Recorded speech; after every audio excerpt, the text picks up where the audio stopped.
and could have easily picked up another wicket here. The ball is moving around, and if you keep taking wickets, Pakistan will go further into pressure. They already lost 2 wickets. Runs are not coming. The 2 experienced batters are out there. Need to get them out. If you allow them to settle, then the problem will start for UAE. Nicely timed. Will fetch a couple of runs to Salman Ali Agha. Yeah, I just felt now they brought the slip and after that boundary went from there. But just the way the ball was moving around, opposition 2 down, both batters or not, it was worth just continuing with that slip. It's all about trusting your bowlers. Sometimes the bowlers are not sure because they're young, haven't played much of an international cricket.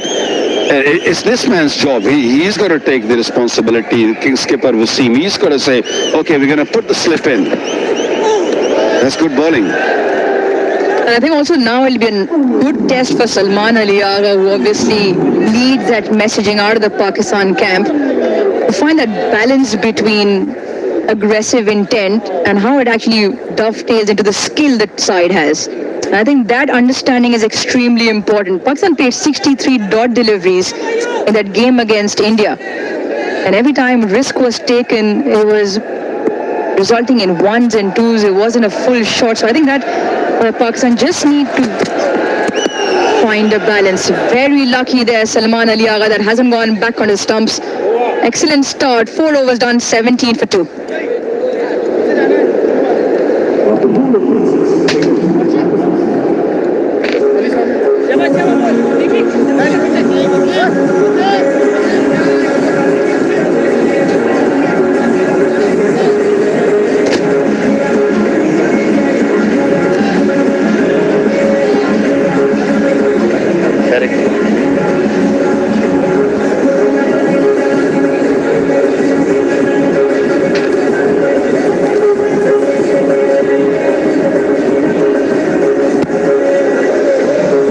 You've got to feel for Pakistan.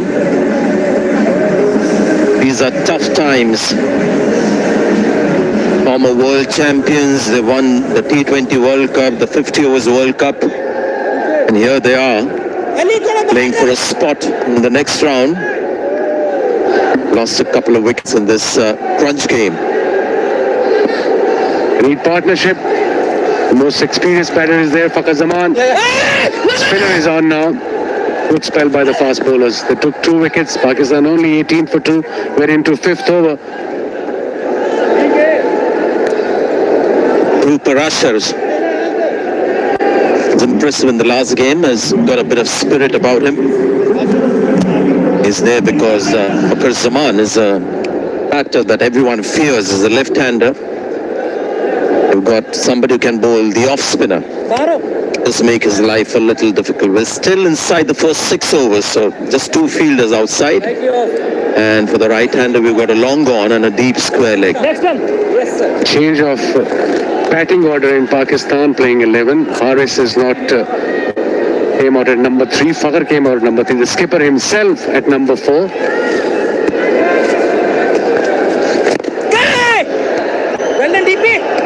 He's one of those bowlers that gives the ball a bit of a flick, keeps the seam upright in the air, and more often than not, he works on the drift in the air, a bit like Tikshana or Mujibur Rahman of Afghanistan. New ball seemed around. Absolutely, they bowled really well. Sadiq and Rohit. 2 wickets for Sadiq, 2 for 3 in his 2. What a spell. Big one. And it's got all the way. That's his strength, Fakhar Zaman. Doesn't matter whether it's the first ball of the innings or the 50th. Got so much trust and confidence in this shot. A dangerous player. A lot relies on him. And he picked it up, knew the length towards mid-wicket, into the stands. Big hit, 89 meters. Ball is not turning, obviously. He knew that.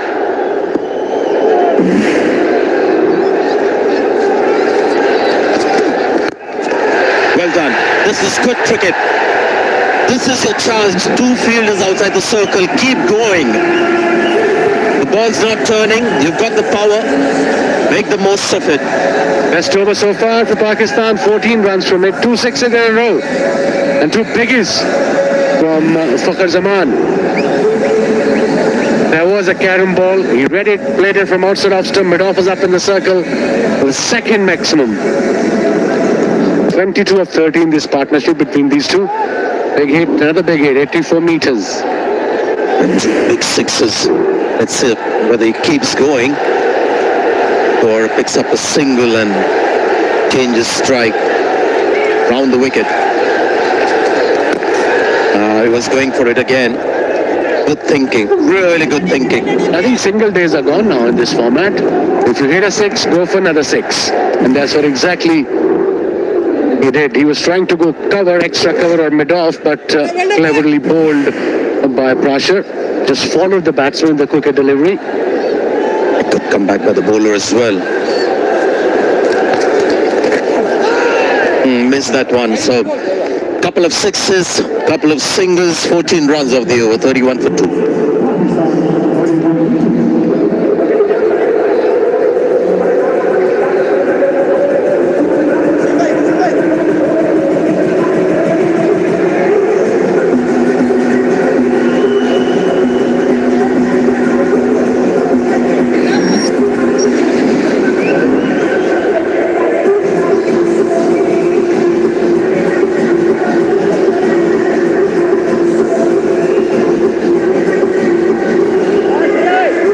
Batted at number 3 recently. Fakhar Zaman got 77 not out for 44 balls against this very team in the Tri-Series recently. Pakistan winning by 31 runs. So Fakhar Zaman bats at number 3. Pakistan wins.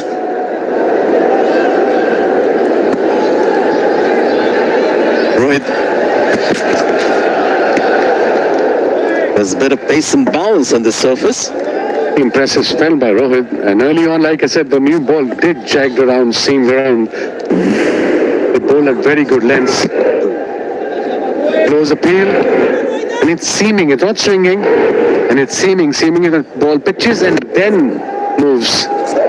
Very, very good bowling by Sadiq, who's got 2 wickets, and of course Rohit is wicketless but bowled beautifully. 2 overs into his 3rd over, conceded only 10 runs. Lots to admire of this UAE team. We saw that in the last match against Oman in the afternoon. Hot conditions in UAE. There's some spirit about them. Always 110% with effort on the field. And excellent tactics. Last ball, they had a slip for the right-hander. So they know they've got 2 wickets. They get 1 or 2 more. They can actually send some anxiety into that Pakistan team. You must have noticed that the fielding has also improved. Well done UAE, the skipper and the team and the troops. Rohit is bowling his 3rd over. Has conceded 11 runs, 10 dot balls. A great shot. This is a wonderful shot. Good fielding comes around it. The longer boundary today, we've got big disparity between 2 boundaries. One is pretty short, the other quite long. That's how he was able to get around that ball. Fielded down at deep square leg. Not often do you see a 12-meter difference between 2 side boundaries. The most I think we've seen difference-wise boundaries, side boundaries in the tournament so far.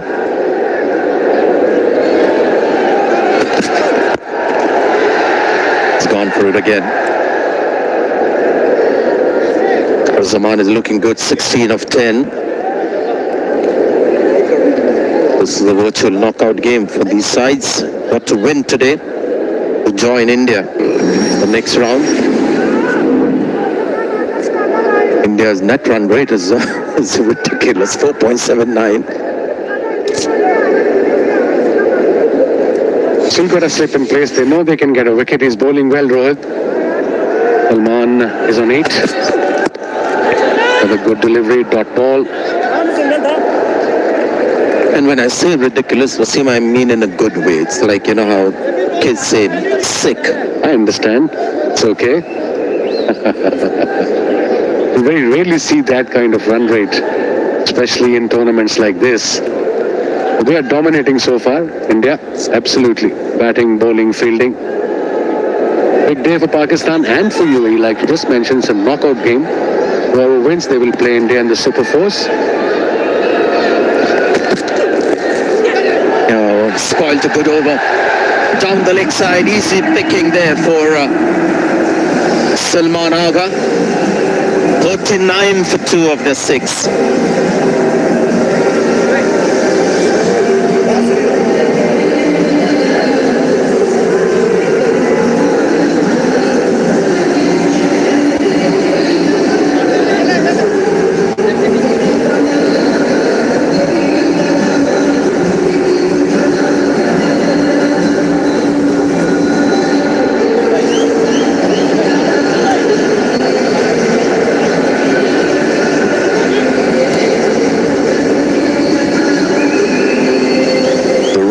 Fire here at the Dubai International Stadium. Very unique lights that we have here. No light towers, it's just a ring of lights on the roof, very high. It doesn't quite come in the eye lines so much.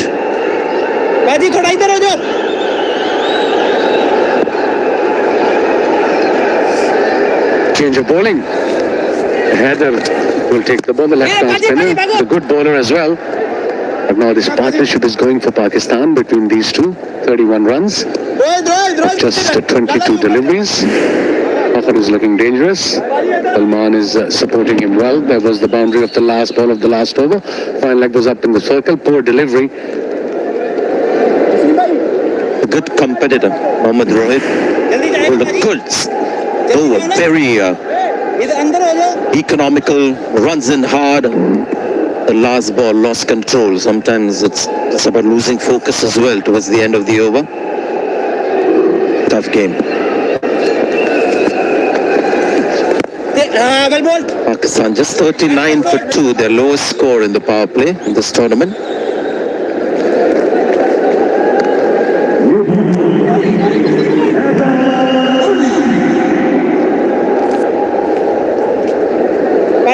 Now this is very interesting. You've got a left-arm spinner and a left-hander. Fakhar Zaman is on strike, and there's a very short leg side boundary. I would have thought.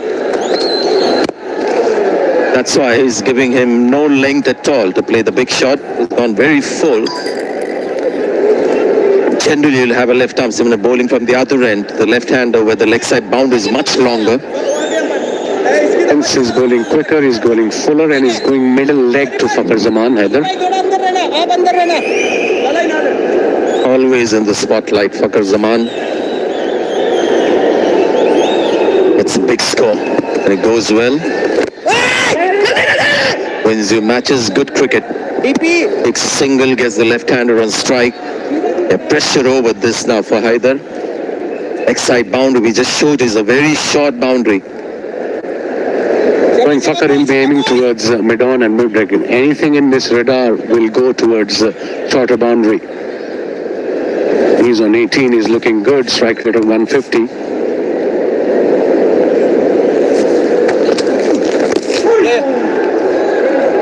Bottom edge, and get a single, keeping it well away from his leg side arc. Really is intelligent bowling.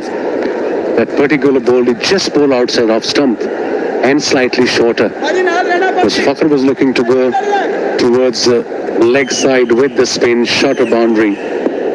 Last ball of the 7th over. Very well bowled, excellent over from Haider, just 5 singles of it, 44 for 2.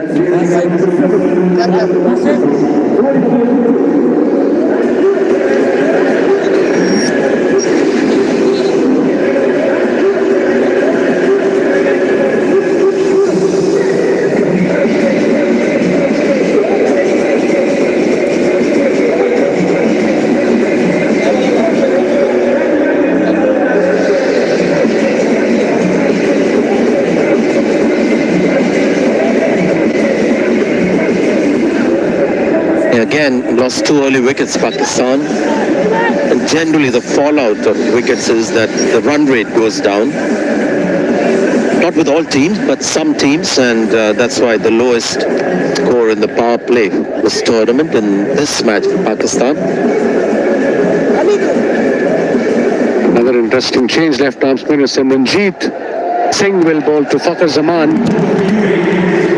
Let's see what Fakhar's got in his mind. Is he going to go with the spin, the longer side of the boundary? That's the reason why we had Hyder Ali bowling from the other end, because they've got 2 left-arm spinners. They need to get away. With Fakhar Zaman there's going to be an extra headache for them to contend with. I'm guessing the more traditional left-arm spinner has got protection on the leg side for Fakhar Zaman.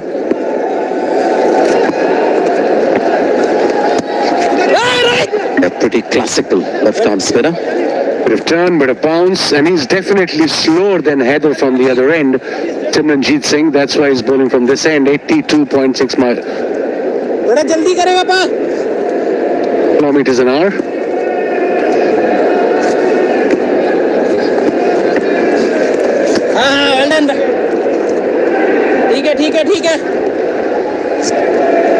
ठीक है, no worry boys.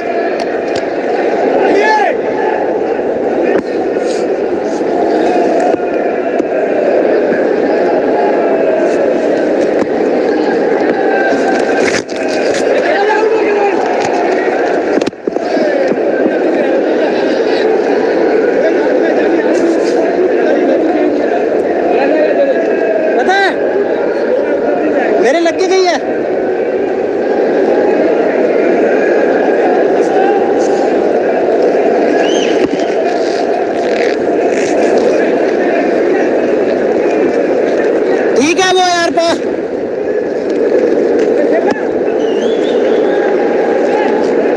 Making sure that fielder in the deep is in the right position.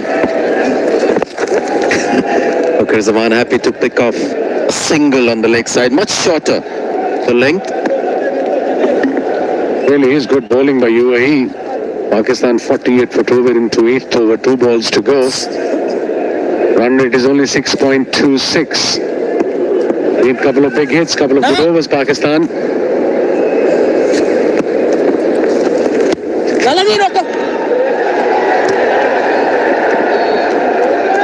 Two left-arm spinners in this team for UAE, and Pakistan have, I think, the slowest strike rate against left-arm spinners when you look at teams. The slowest in the world, so maybe that's the reason they're happy to play 2 left-arm spinners. In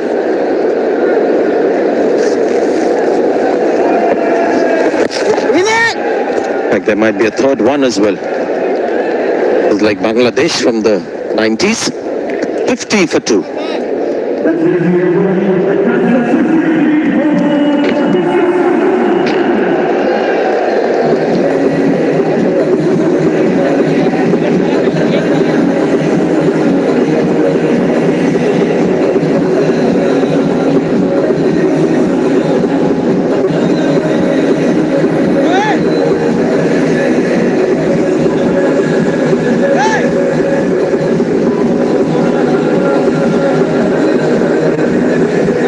Right now, I'll be very pleased with the way things are going. 8 overs done, 50 for 2 for Pakistan. That run rate just a shade over the 6 mark. So UAE right now will be happy. Fakhar Zaman has been aggressive. He'll be aggressive with those sort of deliveries also.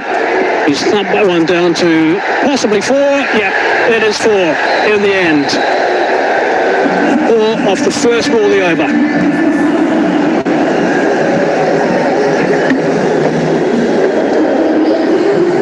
If you overall look at 8 overs, you will say UAE has done extremely well. But Pakistan have 2 very mature, very experienced batters. And Fakhar Zaman wasn't going to miss out on that. First, he was lucky that the ball hit the boot, but not so lucky that it just trickled down to the boundary for 4. Got that away as well. That's back-to-back boundaries now, so that's going to hurt a bit. This is good for Pakistan. It's an area they've been struggling with over 7 to 15. Good so far on the start of the ninth. What I really like about Fakhar Zaman is that he hits a boundary and the very next ball is looking for another one. He's looking to up the ante, looking to score runs quickly. Pakistan definitely behind when you look at the score. After losing 2 early wickets, they just put the shutters down. They need to kick on now. They need a senior player to show the way. That's exactly what Fakhar Zaman's doing right now. 30 off 18 balls. Couple of sixes, couple of fours. A little bit of width, can't get that away, but rotating that strike's okay. 50 stands up. 37 balls. Good work from these two guys. Fakhar Zaman, the main run scorer. Pakistan's got a very lengthy batting. Yes, a couple of them are not in good nick. Haris to come next, Kustul Shah, Hassan Nawaz, Muhammad Nawaz. So they can afford to just cut loose now. You don't want to leave it for later order batters, because once you're in, you got to make sure that you finish the job. It's a good partnership between these two. Backing away, going to long off. I think the important thing right now is when you've got Fakhar Zaman and Salman Ali Agha, a couple of experienced players, and Fakhar Zaman is playing nice at the moment and played well from the moment he went out to bat today. Got to make sure that you do the job. You don't leave it up to the next guy. Exactly what Waqar's saying. Make sure you're in control and you make sure you finish this game.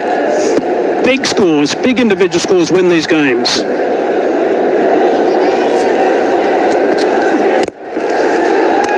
Toss drilled for a single only. 61 for 2. Come on, yaar.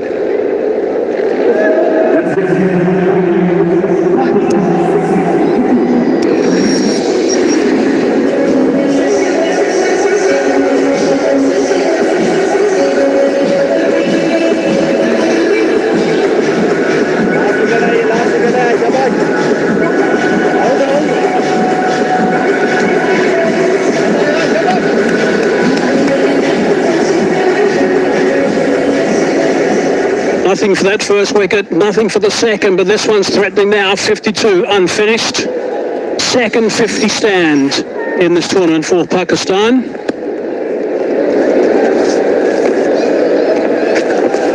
Yeah. Nicely bowled. Looking to advance, saw him coming.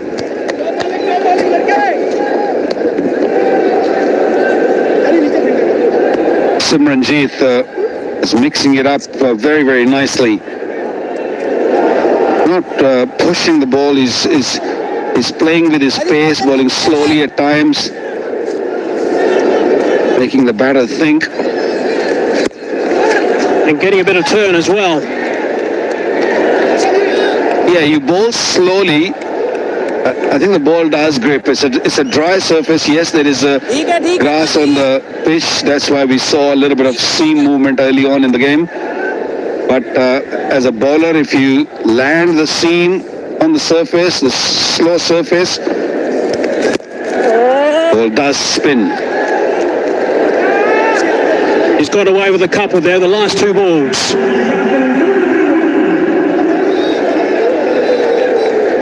A little bit of width, couldn't put him away. ठीक कर रहे हो. Quiet over so far, halfway through. Drop down on that one. We get Fakhar Zaman back on strike. वो फिर अंदर खड़ा होगा चौके थे वो. We got 8 wickets in hand. I think it's important for Salman Ali Agha to tell Fakhar that he's got to go. He's got to keep going. Look for boundaries now. Want to make this partnership big. Look to his favourite area in the leg side before this ball's bowled. Saw it was covered, backed away and worked it on the offside. So it's clever stuff and nicely bowled as well. That's very good bowling. Really impressed by Simranjit. ऐसे करते रहो जो मेरे को कर रहे थे. Only 9 in his 1.5 overs. The two experienced batters controlling the length, controlling the lines really, really well. Might be a no ball here. That's what I'm hearing. You heard the siren. So that's a bonus for Pakistan. Oh, you can't afford that. Spin bowler can't afford to overstep, that's for sure. Free hit it is. This is a captain's nightmare. What can the bowler do here? Yep, there's confirmation.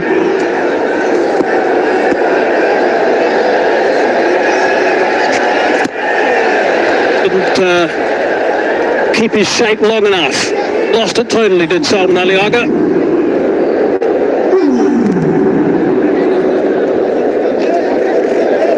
He's faced 24 deliveries, still not looking in control. Normally plays the spinners very, very well. Maybe just the pressure. They lost a big game against India. Still in that mindset that really fluent we have seen so far, Pakistan. And just another single. They got away with that no ball. 6 off the over, 67 for 2. And also, Eddard's drinks.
Into match number 10.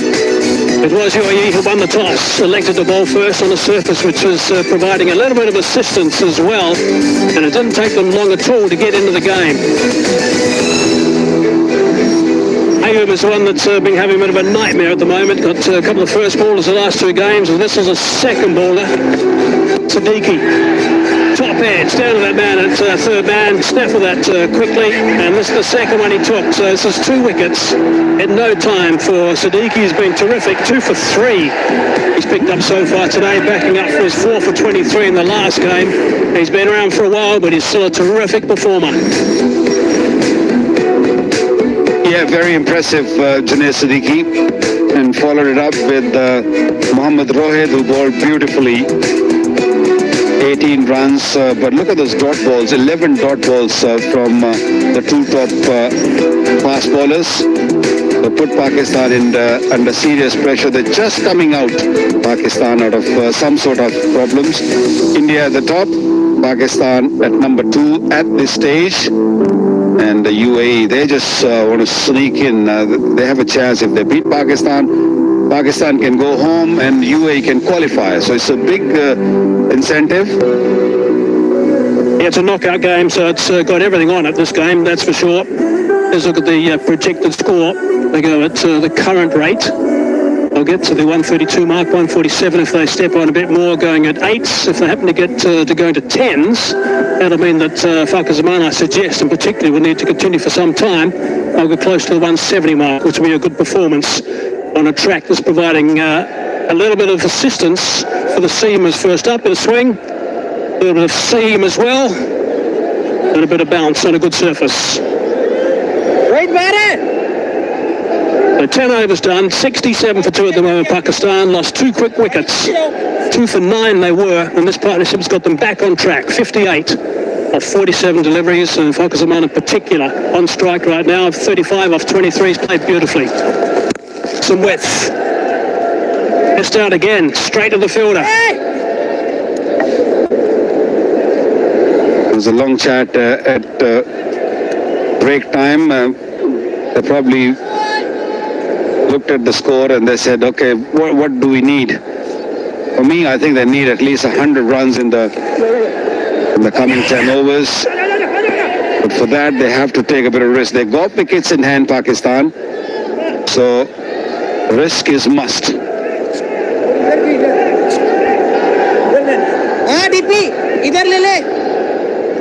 There's a little bit of difference between the two sides. Not much, but one side of the ground is a little bit smaller than the other.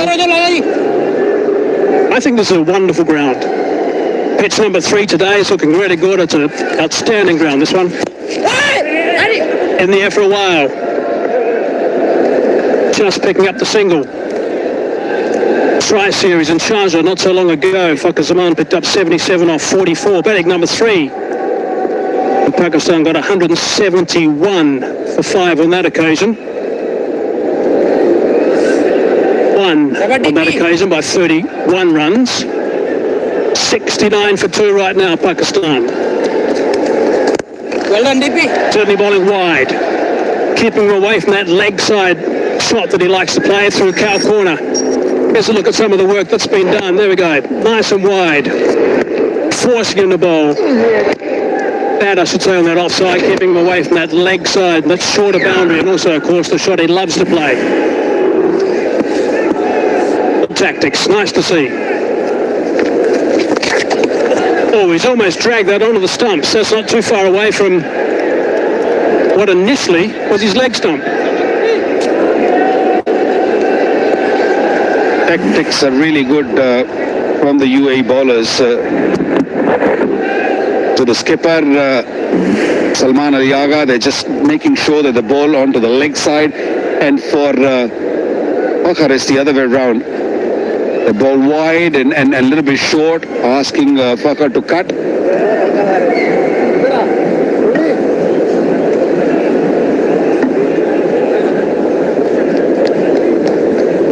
So their bottom edge onto the pad, actually, from Salman Ali Agha.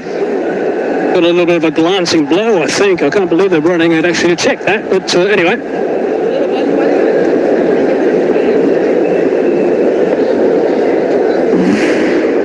Closer look to see what happened. Into the pad.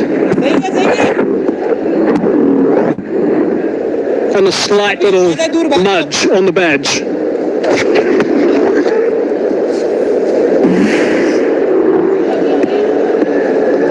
Three runs off the over so far. That's all. Last ball. Catch it, catch it! Cries of catch it. There is a sweeper out there. Should take the catch, and he does. That's a good grab. So that is courtesy of a tight over. The captain decided he had to go that delivery. He was probably right. They can't have tight overs at this stage, but it's cost his wicket in the end. Once again, Agha trying to hit over extra cover from the crease, just moving a little bit and then trying to make a room for himself and trying to go over the extra cover. The ball went in the air for a long period. A comfortable catch. Haider Ali is the man at deep point. And Pakistan losing another wicket in the shape of Salman Ali Agha, the skipper, gone for 20 of 27. Pakistan 70 for 3.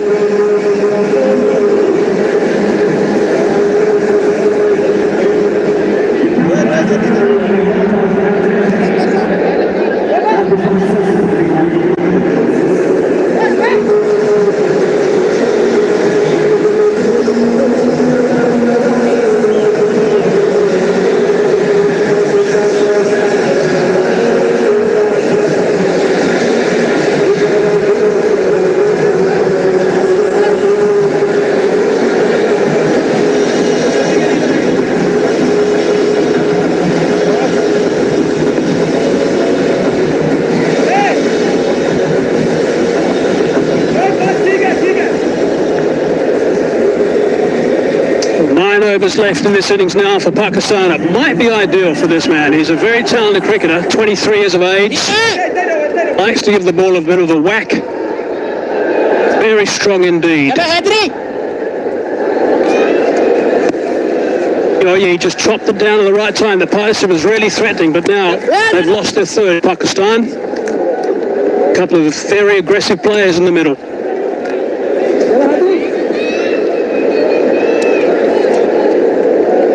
So many changes has been made in the batting order of Pakistan. Hassan Nawaz coming at 5. He batted at number 7 earlier in one of the games here in UAE. He opened for Pakistan, so there's too much shuffling going on. They're still looking for the right combination.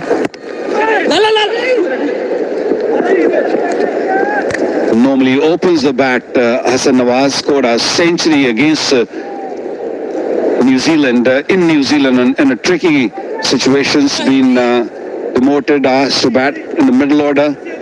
And it takes time. It needs a time when you're an opener to go in the middle order, and when the field is open, you have to really think differently, play differently.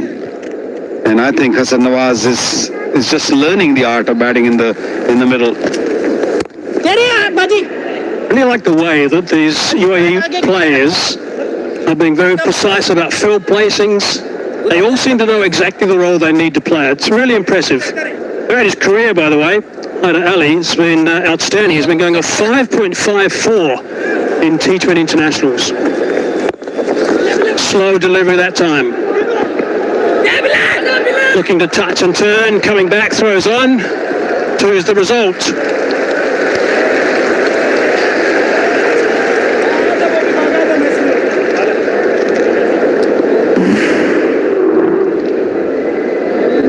Yeah, good bowling. He was nowhere near the pitch of the ball. That's why the ball went in the air for too long. He wanted to go a little bit more squarer, but a wonderful catch taken in the deep. Terrific bowling for Parasha, just out of the front of the hand. Oops. Sight from the ball. I think that was okay.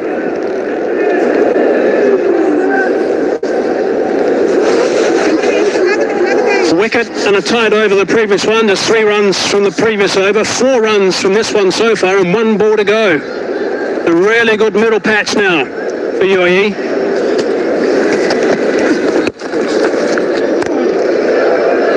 They might think about 2 again.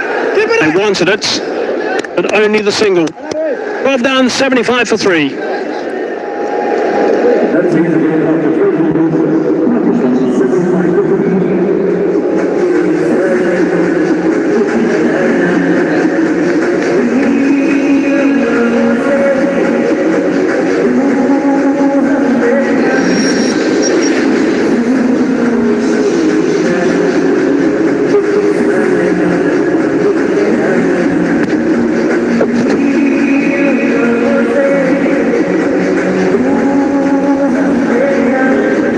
Pakistan 75 for 3. 41 Fakhr Zaman holding it all together for Pakistan. Salman Ali Agha managed 20, and now Fakhr Zaman joined by Hassan Nawaz. UAE spinners in tandem doing a good job in the middle.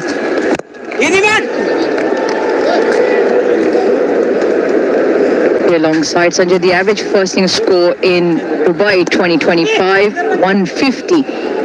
At the moment, at 8 runs and over, gets Pakistan to 134. 10 runs and over, 148. Very depressing stats and projections at the moment. I just wonder whether it's the bowling or it's the nature of the pace. The ball is really not coming onto the bat. Maybe it is just the skills of these guys. 3 different kinds of spinners, making Pakistan's job that much more difficult. And see Pakistan just not able to get going. And Fakhr Zaman now starting to feel the pressure of wickets down. He started off superbly, but now he knows that if he gets out, they're staring down the barrel, Pakistan. So that is a niggling thought in his head. Never a good thing for somebody who wants to just attack. Or maybe the change of bat, this change of fortune as well. He is 42 of 32, the only Pakistan batter that's been able to actually provide any bit of momentum and impetus in the batting. Rishar, 1 wicket. Heathers bowled well in his 3 overs. Simranjeet Singh, the change that UAE made for this particular game in his couple of overs has only given away 12.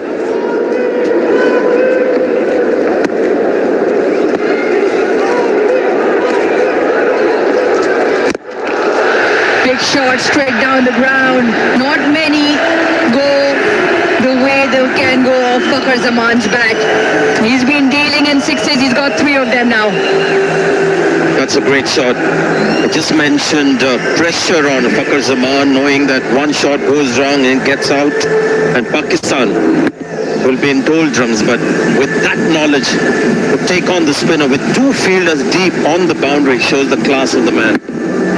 And he hits big ones. There are a couple of big 80 meters, and this one has surpassed those 2 big shots. The 90-meter monster from Fakhar Zaman, batting on 48. Something to celebrate for the Pakistani fans. Looking good.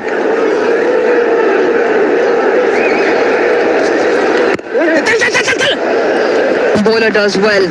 To pinch a quick single at the end. Fakhar Zaman looking to give himself room. The bowlers followed him. That boundary, that 6 came after 25 deliveries, and it was the pressure that we were talking about. Also, I think it's important for Pakistan to run hard between the wickets, in between where the boundaries are difficult to come by. That's one massive area they faltered during India's game. And there is an offering to do that, because if you see all the fielders inside the circle, nobody's really keen to save the single. They're on the edge of the circle, on the offside. The fielder on the leg side is very close.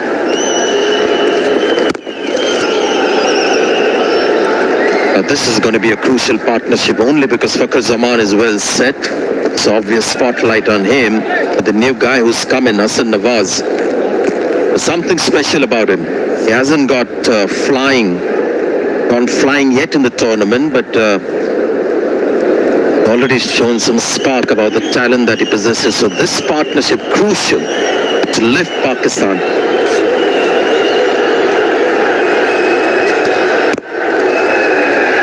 Fakhar will pick up 1 to bring about his 13th half-century in T20 international cricket. And when he gets out and going, he does create an impact. He raises the bat to some of the crowd and the dressing room. Overdone 86 for 3.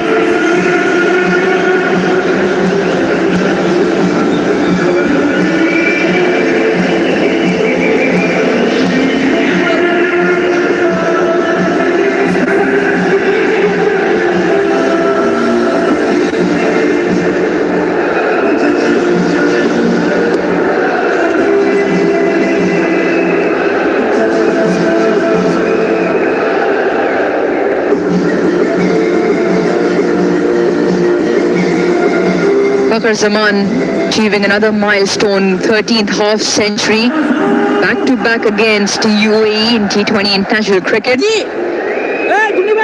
But for Pakistan, they need a few more, especially from the other end as well. Simranjeet Singh with the ball to bowl is 4th.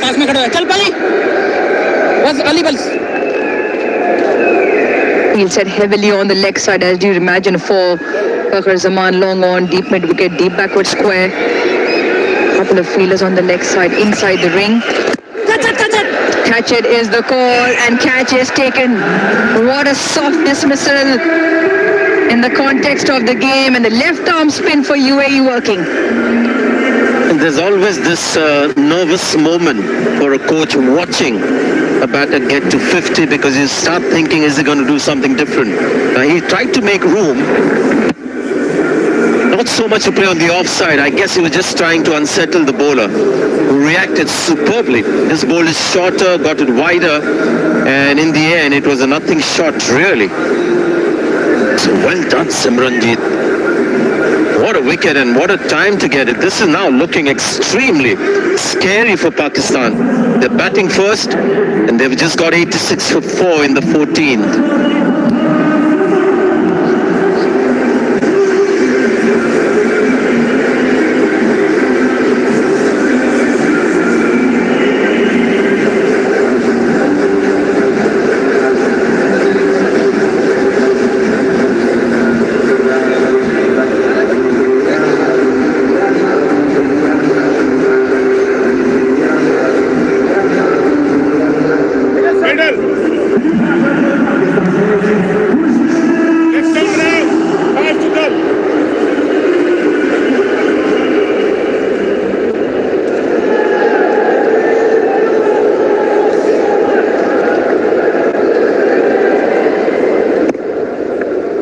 Left-hand bat of Khushdil Shah in his first appearance at the DP World Asia Cup.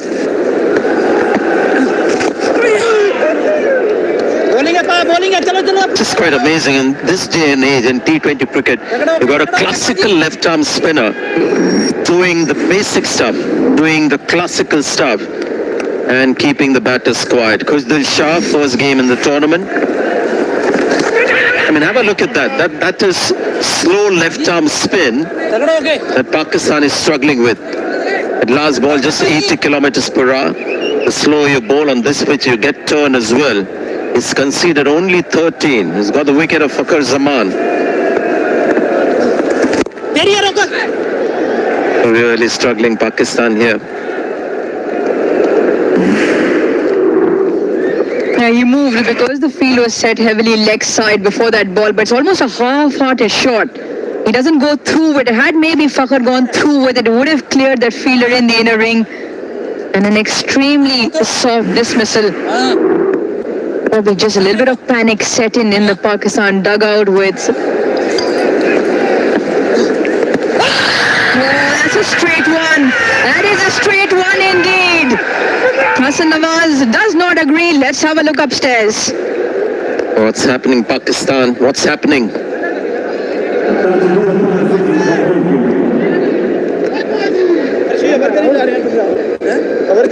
Chief umpire to director, we have a player review for LBW and field decision is out. I have checked the feed. It's a fair delivery from Tanzania.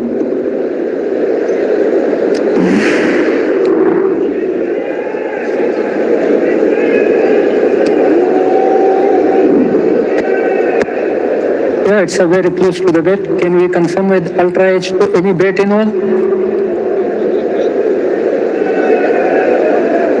Go forward. Let line. Gap between ball and bat. Go through to the pad.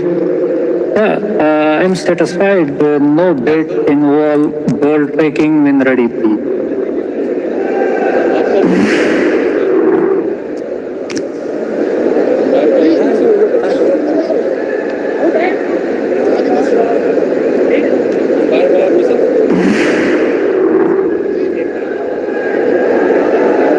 In line, impact in line, wickets is umpire call.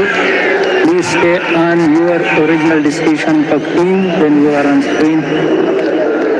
Yeah, you are on screen. Little nuances of reviews because the umpire could have also gone not out, but how you appeal in that situation also makes a difference. And a lot of bowlers now appeal in a fashion that they get the umpire to call in their favor. And in the end, that really helped. Pakistan now slipping here. 88 for 5.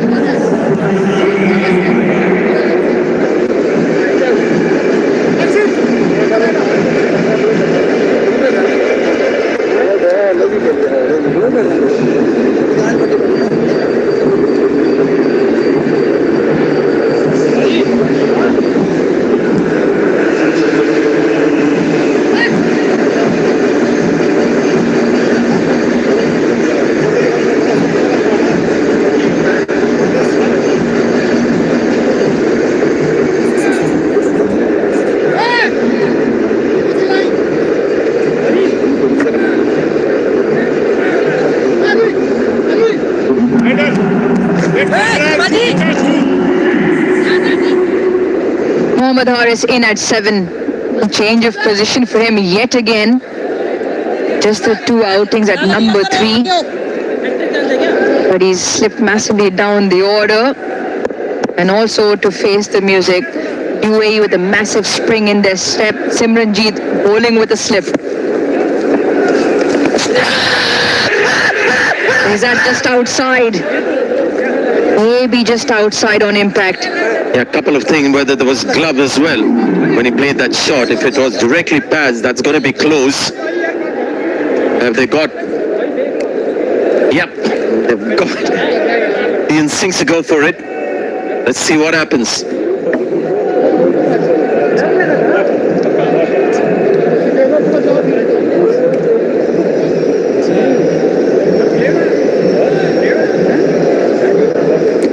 Umpire to director, we have a player review for LBW. On-field decision is not out. I have checked the feet. It's a fair delivery. Front on screen, vision, please.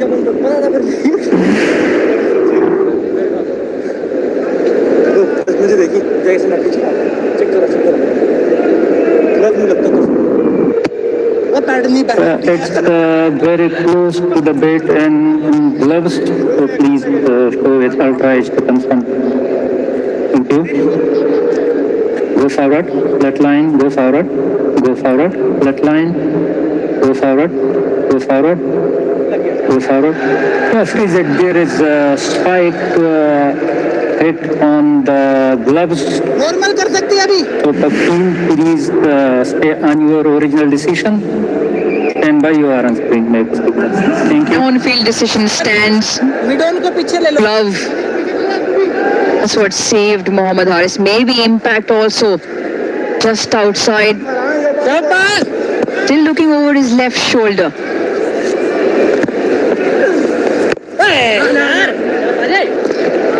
Excellent over. Simranjeet has 2 pucks on 88.5.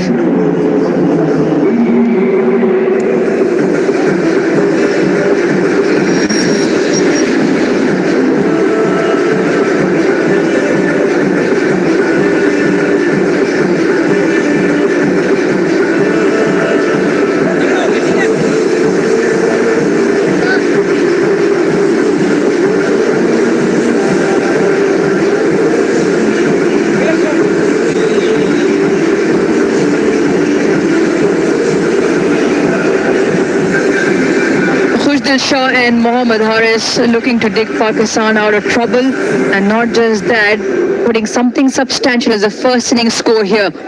But 6 overs, the UAE bowlers, in particular their spinners, have the game under control.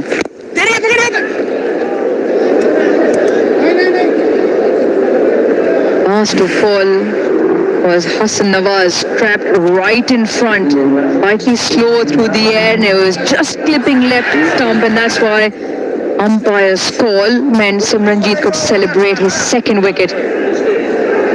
You see, Hassan Nawaz may have watched a lot of his deliveries just turning and leaving the off stump. Played for the turn, which wasn't there on that occasion. Was that done deliberately or was that natural variation? We do not know. Played for the turn that wasn't there.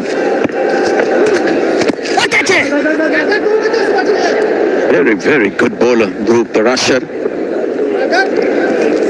He's one of your modern day finger spinners, more in the mold of Tikshana and Mujib, where the bulk of the deliveries are sort of seam up, coming at the batter. There's a bit of drift as well because the seam is up.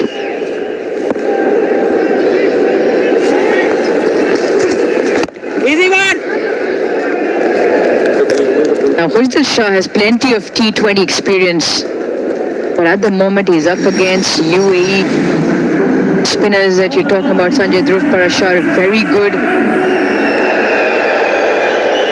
Heather Ali, he was 21. Simranjeet Singh, so far the pick of the bowlers, with 2 wickets. But he was set up front by Junaid Siddiqui, who picked up a couple. At the moment, what Pakistan need to be looking to doing is just rotate.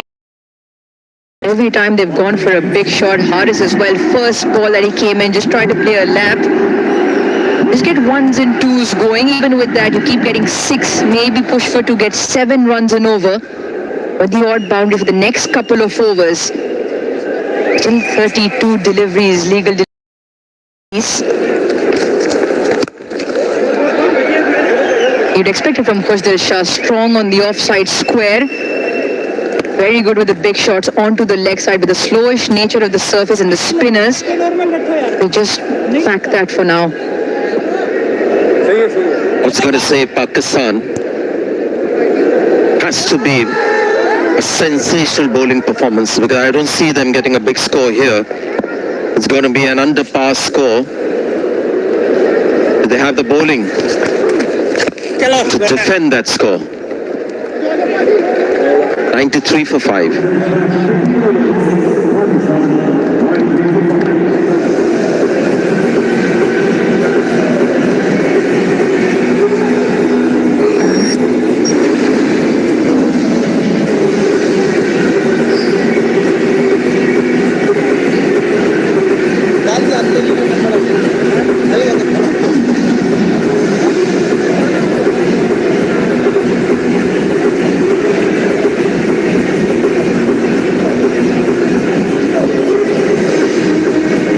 Pakistan put into bat at the moment, find themselves at 93 for 5 in 15 overs. UAE, every time a partnership has gotten going, have managed to plug Pakistan back and picked up important wickets. Simranjeet Singh, pick of the bowlers, will finish as quota. Once again for the left-hander, 5 fielders on that leg side, 3 patrolling the boundary, and 1 just comes in for that 1 into the leg side. The umpire just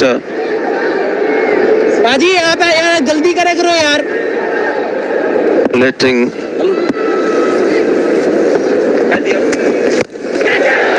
Big shot, not quite sure this has the distance. Another 1 goes for Pakistan, and Simranjeet has 3.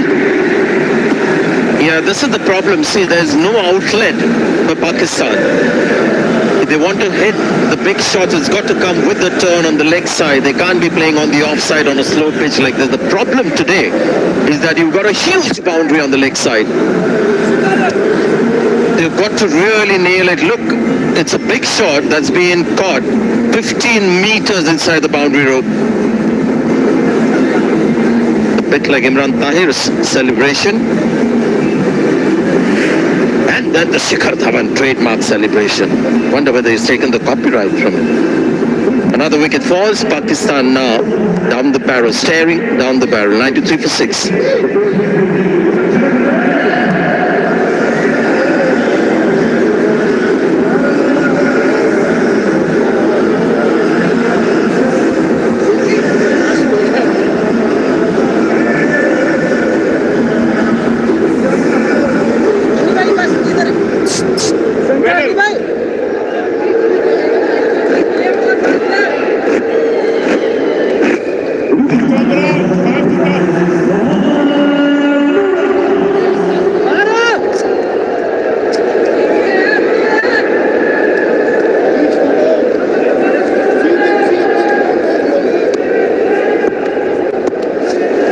Nawaz in at 8. It's all spiraling away from Pakistan far too quickly than they would have liked. Now Mohammad Nawaz and Haris will try and get some decent runs on the board for giving him and his bowling lineup something to bowl at. I think they'll just have to change the basic fundamental of attacking because of the boundaries here today. I mean, there's a difference of 12 meters in the boundary, so the right-hander really has to look to take on the left-arm spin on the leg side.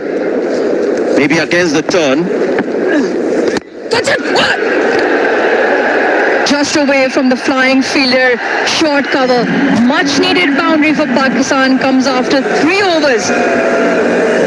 He's one of those that have been timed better. He's got no choice but to take the left-arm spin around. The left-hander has serious issues here on this ground to take on the left-arm spinner. So the right-hander has to take the onus now. Take the risk, go on the offside, leg side, where it's tough for the left-hander to do it. This time into the leg side. Perfect placement. Mohammad Haris throwing the counter punch. 100 also comes up for Pakistan. And he's been the savior before for Pakistan today as well. That's good calculated hitting.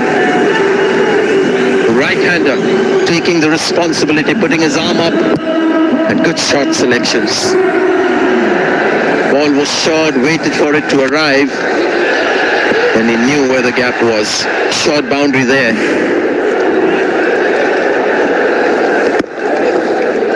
And nudges it for one. This is really good cricket from Mohammad Haris. Smart. Maybe not so smart from the wicket that fell. Completely agree with you, Sanjay. Yes, the left arm spin to the left-hander is the favourable option. But with a 74-metre boundary, that is a long hit. So even a slight amount of miss hit, and like you said, caught well within the boundary. So the awareness, well, at the moment, turn the spotlight to Simranjeet Singh. And the most modern format, T20 cricket, is bowled simple left arm spin from the 70s. Speeds as well in the 70s. Can you believe that? This is what happens when you give a spinner some cushion with the boundary distance. Have a look at a left arm spinner bowling to a left arm spinner, speed of 70 kilometers per hour, knowing that it's a long boundary on the leg side. He hasn't bowled a single ball over 80 kilometers per hour in this over. Excellent figures. 4 overs, 26 for 3 from Simranjeet Singh. He has done 16 overs done as well. Pakistan 105 for 6.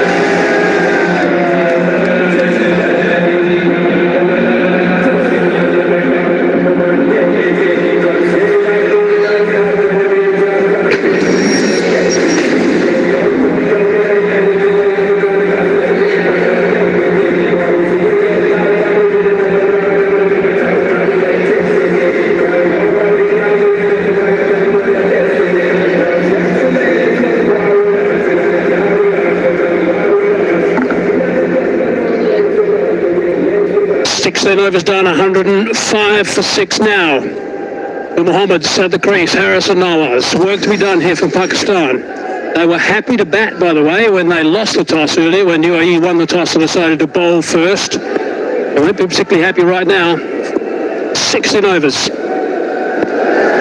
105 for 6. Siddiqui again. He picked up 2 for 3 at the early start of the game. It's a little bit leg side. 10 and 0 will take them to 146. Will that be good enough total to defend? But they need to get there first. Haris is on 11. Mohammad Nawaz just came out.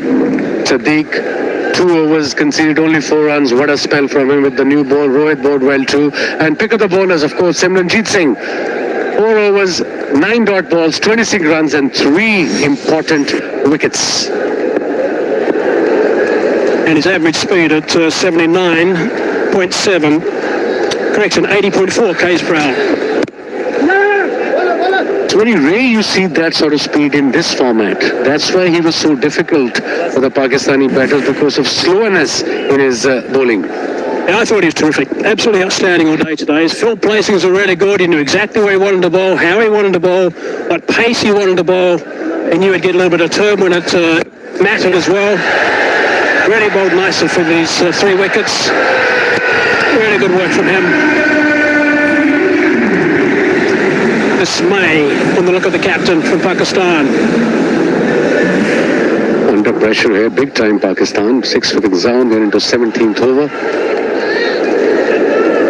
Impressive bowling by UAE bowlers, and their fielding too has been top notch. Just to cap that off, Simranjeet 3 for 26. Terrific. Good night, Siddiqui. Slanting that one back in, chopped down to third man just for the single. Credit to the fast bowlers, they bowled beautifully with the new ball. Rohit was unlucky. He bowled 3 overs, conceded 18 runs, and Sadiq 2 for 6, bowling his 3rd over. So that's where the downfall starts for Pakistani batting. Got 3 wickets, and that 2 of the main batters in the middle order. Lot depends on Nawaz too. He's in good nick, got some runs in the previous series. A little bit leg side. He's whipped that away in the air on the bounce.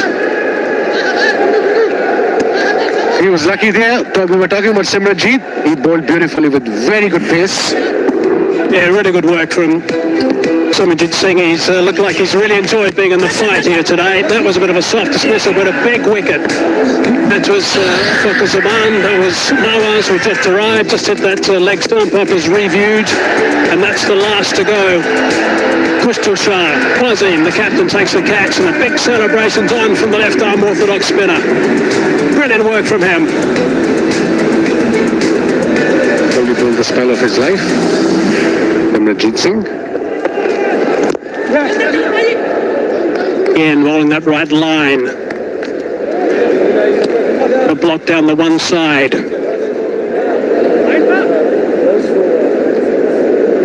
Speeds were remarkable today. Let's look at the average speeds from the spinners. Simranjeet going to get to shade over 80. Asaranga, 79.7 k's per hour, and Abhishek, 81.2. Usually in this format, you see spinners bowling by 90 miles, 92 miles, sometimes 100 kilometers, beg your pardon, kilometers an hour. This was, the average speed was 80, slower. That's why it was difficult for the batter to reach the pitch of the ball.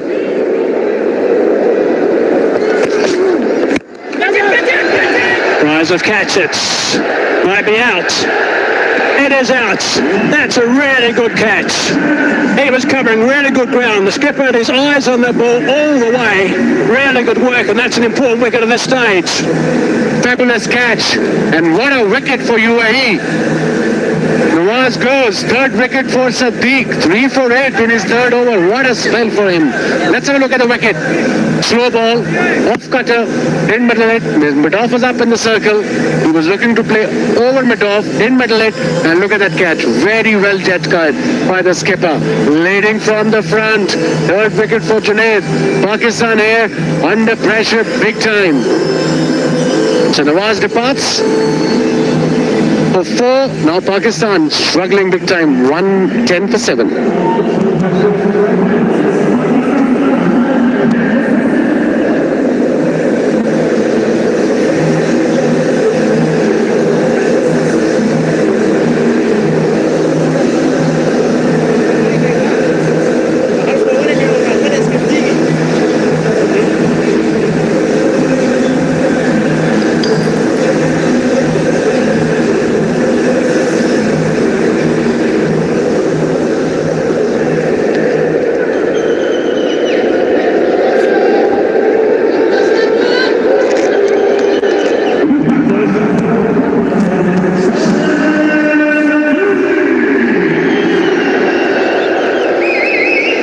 Afridi, then at number 9.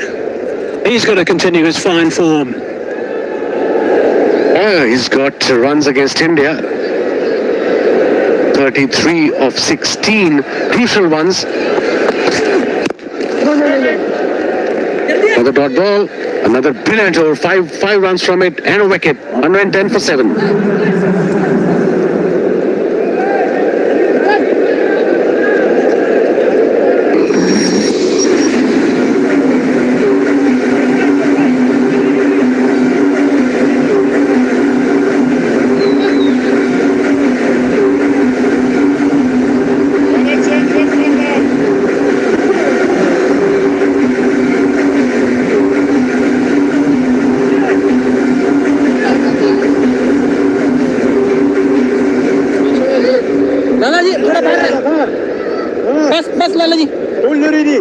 Zaman 50, Salman Ali Agha 20, a 61 stand between those two. That was the only bit of good news for Pakistan. Firing that one in, Hyder Ali at that stage. Junaid Siddiqui, 2 for 3 right at the top, backing the attack. Quazim picks up another one straight away. Currently sitting with 3 for 8. After his 4 for 23 in the last game. Really good contribution from Junaid Siddiqui. Harris. A fine player. A very good player, but coming back to Hyder, he's bowled well. He's bowling his last over, 4th one. He's conceded 22 runs already, but he bowled well. He just bowls quick, darts in everything. The last delivery was 104 kilometers an hour. So this is the difference between his bowling and Simranjeet Singh's pace. That's what we were discussing. Work to do with the bat, but he's going to have a lot of work to do with the ball.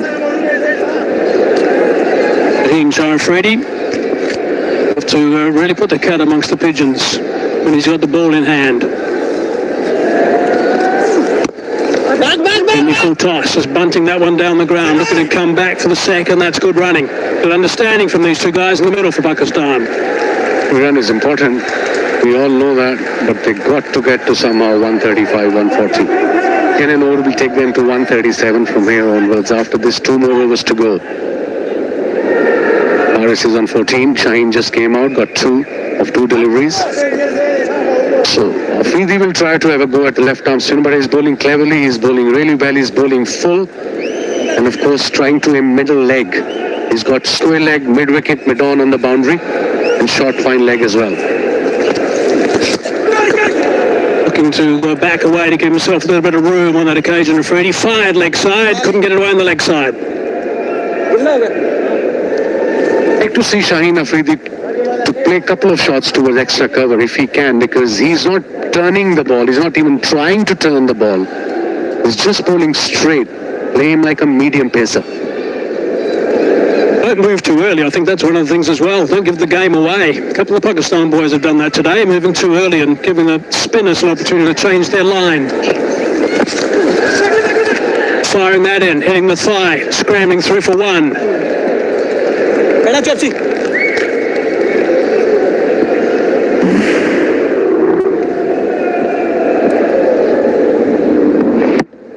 Have a look at the last wicket to go down. Nawaz Siddiqui looking on. Skipper did really nicely. Kept an eye on the ball all the way from the moment it went off the bat. Covered some really good ground. Pakistan top order is struggling in this Asia Cup against India's top 7 batters, just for 68 runs. Strike rate of 80. Gave himself room. There was a fielder there, played this shot. Will it reach the boundary? Yes, it will. Much needed boundary for Pakistan. 18 overs gone. 118 for 7.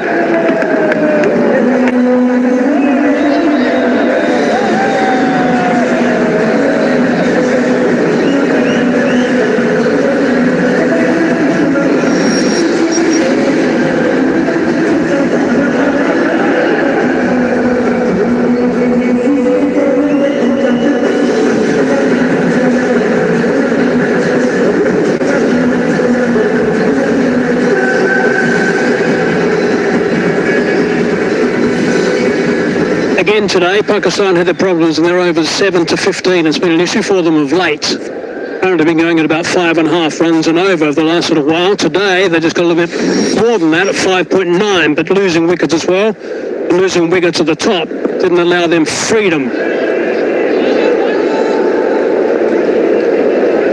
2 overs to go.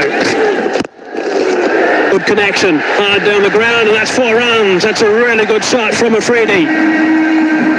Very important shot from Shaheen Afridi. The boundary on the first ball. That was important. Now 122 for 7 Pakistan. He knew mid-off was up in the circle. He bowled a Yorker, Junaid, but the pace is not there. A good shot.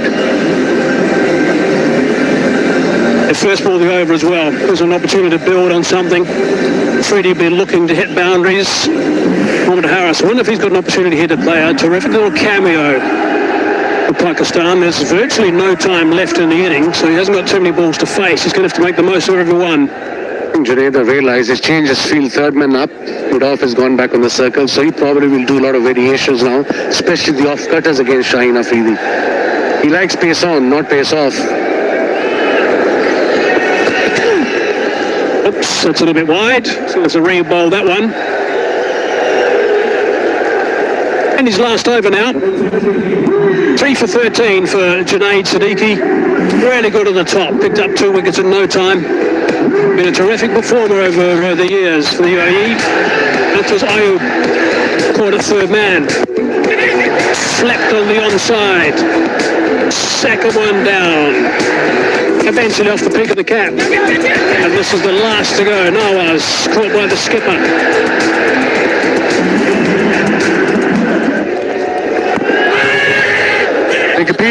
Played cross. Shaheen Afridi. Sam Ayub having a torrid time. A duck in a row.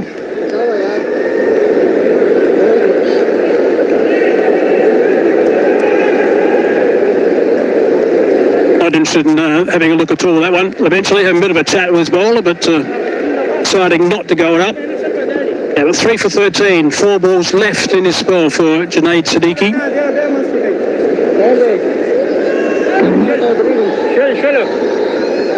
He's been outstanding, absolutely outstanding today.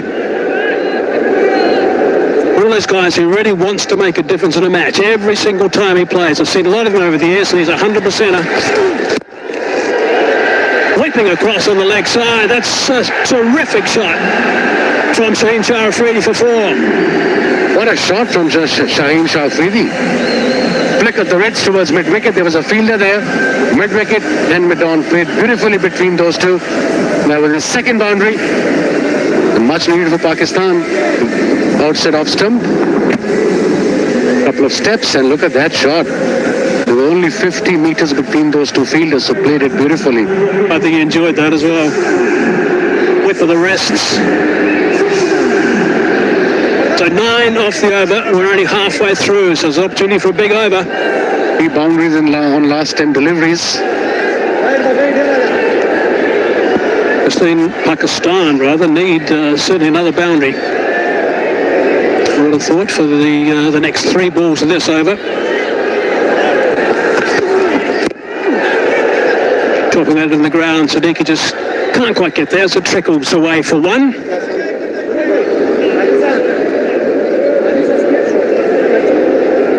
10 runs from the over. 2 balls to go.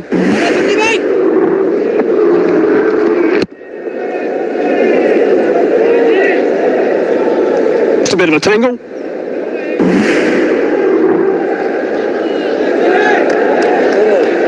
Puffing and puffing a little bit. It's a warm night again. It's still about 30 degrees out there for the players. Local time, it's past 9 p.m, 10 minutes past 9. Really warm in the day. Gets towards 38 degrees Celsius still. Cool down too much. 2 balls left in his spell, Siddiqui. Got him! Terrific stuff from Siddiqui. Slower delivery as well, and he's picked up another stick. He's got 4 in the last game. He's now got 4 in this one.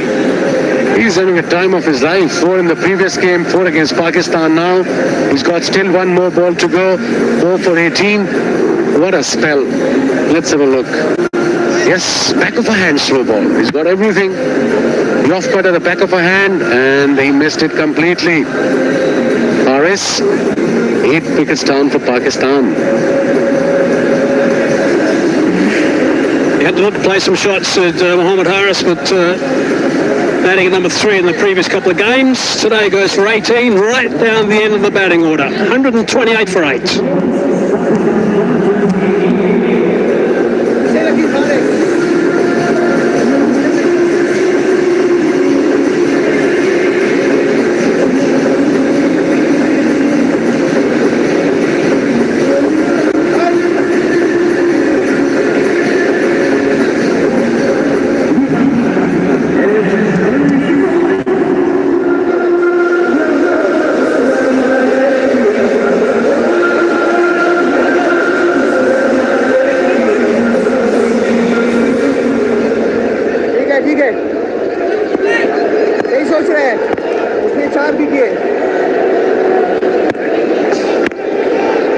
We've got 7 legitimate balls left in this innings.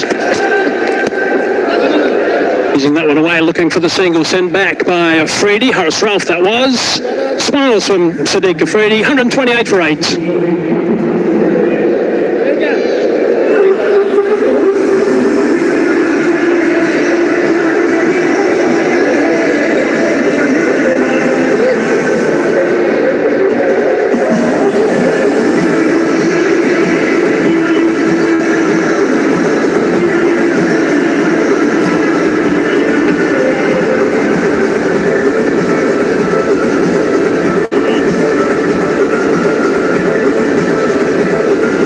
Another outstanding evening for Junaid Siddiqui. 4 for 18, 2 at the top, and 2 when he came back into the attack. It's a signal for an extra man inside the circle due to the slow over rate.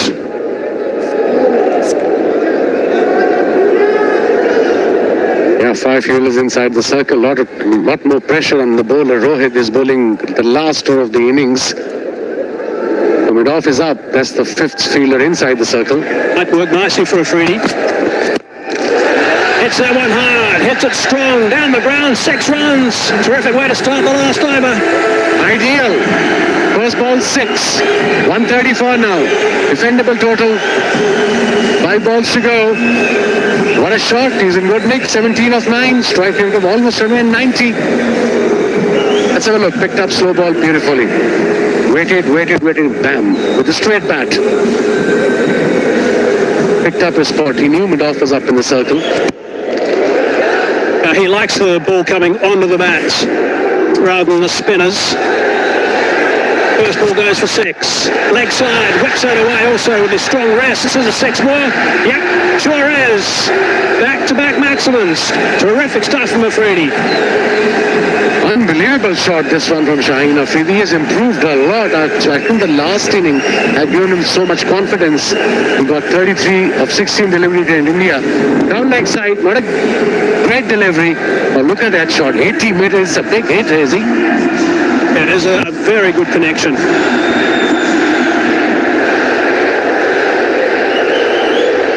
Won't want to stop. Iris Ruff, his partner, certainly enjoying it also. 4 balls left in the innings.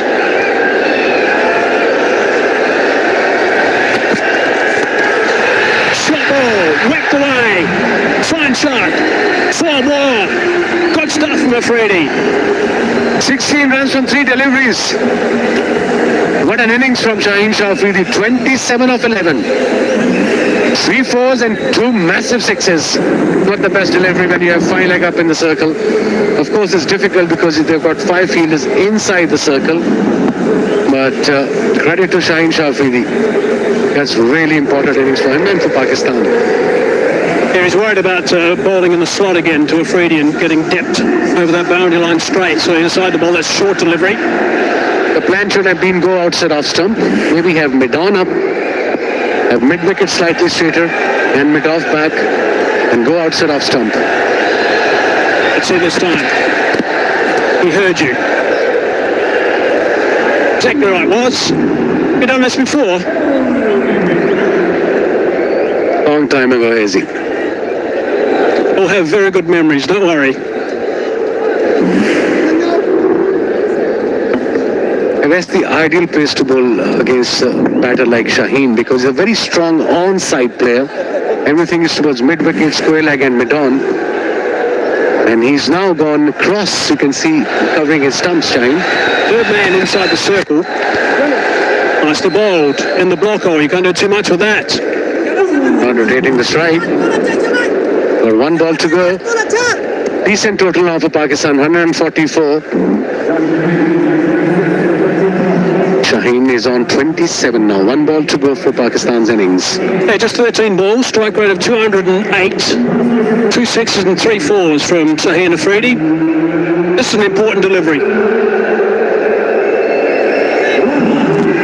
think right now UAE will be thinking this is about par. They've got Afridi to deal with and then a whole host of spinners. And of course Haris Ruff is in the lineup today. Innings. It's in the slots. He's gone high. Has he got enough on it? Going to be able to come back for the 2nd. That's all I think. They're coming back for the 3rd. Certainly worth the chance to do that, but he doesn't make it. But 2 more it is for Afridi. Good work from Haris Ruff. Sacrificing his wicket for an extra run, but it's a good cameo from Afridi.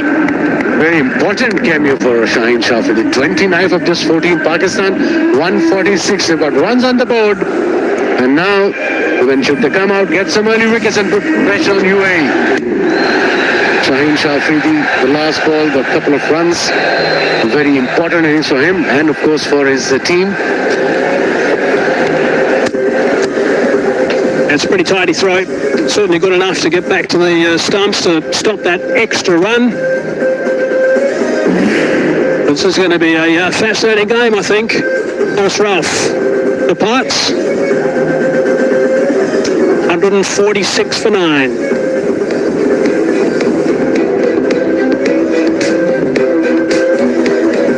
Siddiqui, outstanding work from him. He was superb the whole game today. Pakistan 146 for 9 off their 20 overs. They'll be disappointed with that, Pakistan. They didn't really get going. Just that stand of 61 in the middle between the skipper and also Fakhar Zaman, Salman Ali Agha and Fakhar Zaman, the two guys that got that partnership going, and they're the only ones they got going. So Pakistan would be fancying, I would think, at least 30 more runs in this. That would have been their thoughts before today. Would have hoped to get off to a good start, but again, Sam Ayub getting out second ball this time after a couple of first ballers in the first two games. So that didn't get them going with a rocket right at the beginning.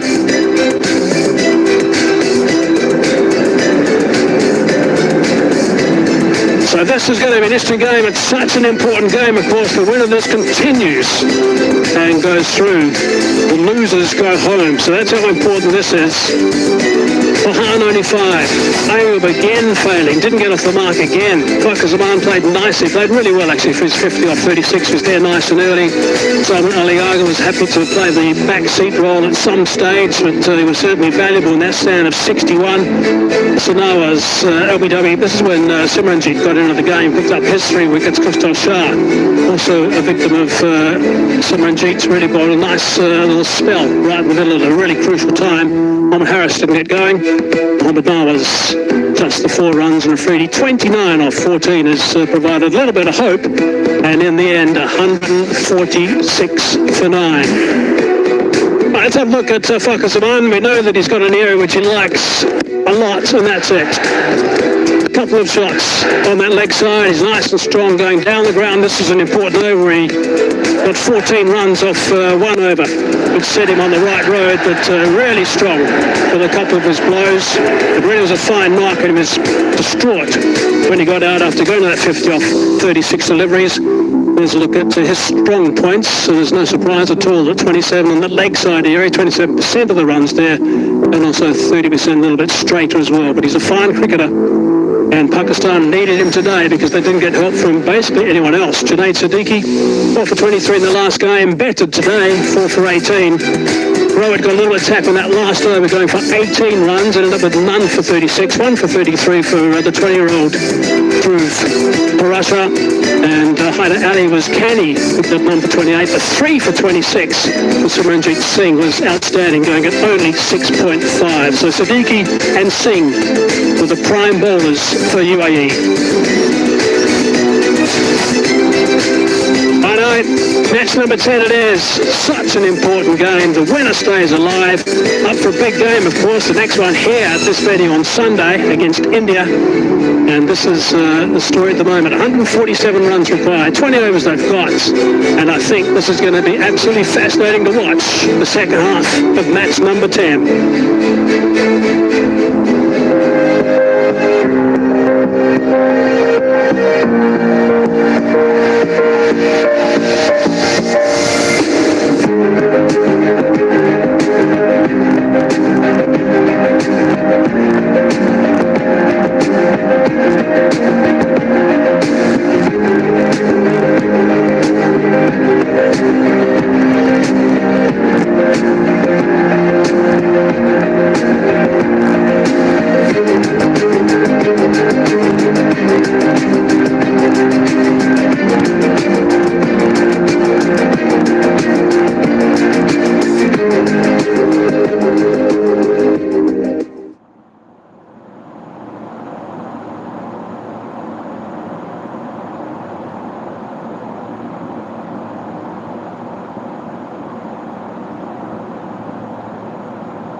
century for India. It's been a terrific chase. These performances here stand out. Congratulations to Sri Lanka. Thoroughly deserved champions.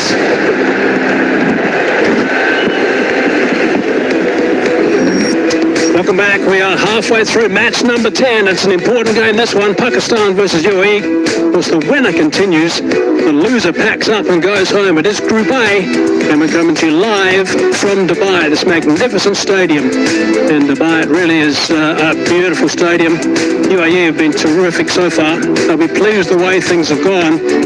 That's what I need at the moment. 147 off 120 balls.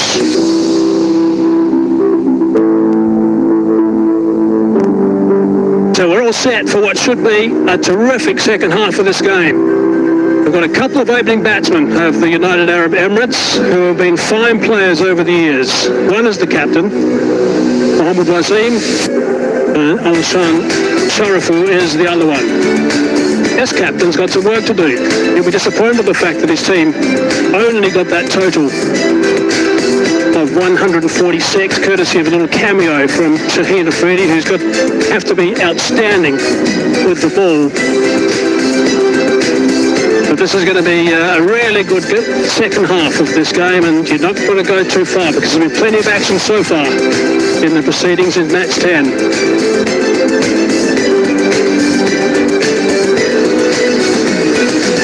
Sharifu's a fine player. Home ground for him, of course, the stadium.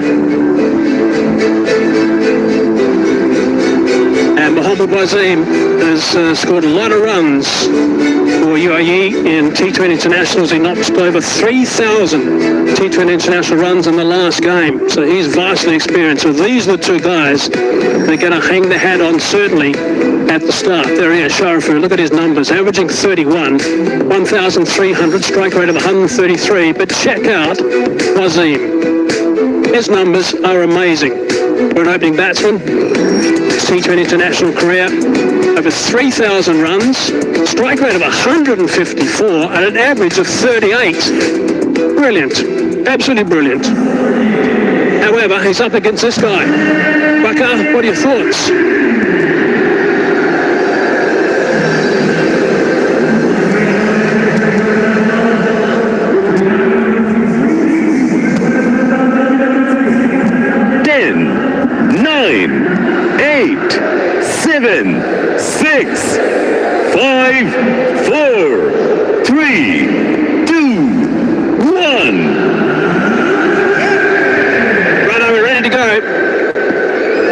Shaheen Afridi loves getting wickets in that first over.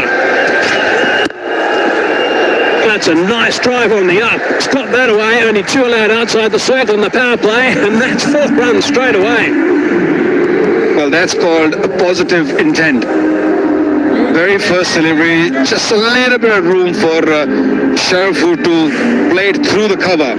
Very controlled, right on top of the bounce. What a start. Magnificent start by UAE. The last game against Oman, Sharifu got 51 off 38. Wasim got 69 off 54, but at the partnership stage between these two, Sharifu was by far the more aggressive of the two. And apparently he said straight away to his partner, this is my home ground, I know exactly what happens to this pitch. Let me have a go at these bowlers. And he did that, and he played superbly. Different bowlers tonight, though. To drive confidently again. We saw plenty of swing in the first half of this match. Siddiqui was the man who bowled beautifully. Both these bowlers, left armour, also got wickets and bowled nicely, nice and tight length. Siddiqui was outstanding. Can Shaheen get Pakistan an early start? Gonna be key for Pakistan. Oh, top delivery. I like it. Well, Afridi likes it. He's about the only one, actually. Not too much support from behind, but he looks very confident. Are they going to go upstairs? What's the captain say? I don't think it's about the captain. It's about the wicketkeeper, and he looked totally disagreeing with Shaheen, and Aga just sit back and said, I'm going to go with the wicketkeeper. And I think rightly so. The ball just nipping back, cutting Sharafu in half. The ball was way away from the bat, getting a little back leg pad maybe. No. Harris not interested. He didn't even appeal, actually, Harris. Be a little bit upset if I was a fast bowler and my keeper's not appealing when I think it's out. A shout nice and early, I would have thought. Overturned, it's overturned. Put some pressure on them. They're looking to advance down the track and scrambling through for one. Safely through. That's a good approach from Sharafu, because getting to the pitch of Shaheen's delivery is the right way to go. Make sure that shouldn't get any swing or seam off the surface. Get to the pitch. Very nicely done. So far, the 4 deliveries played by Sharafu, apart from one which went through him, he played very, very nicely. Well controlled first 4 deliveries played. This man is going to be the key. The skipper, Wasim. He's the one. He's the big hitter. Can Pakistan get rid of him early? It's a top delivery again. Nicely bowled from Afridi. Really good start from him.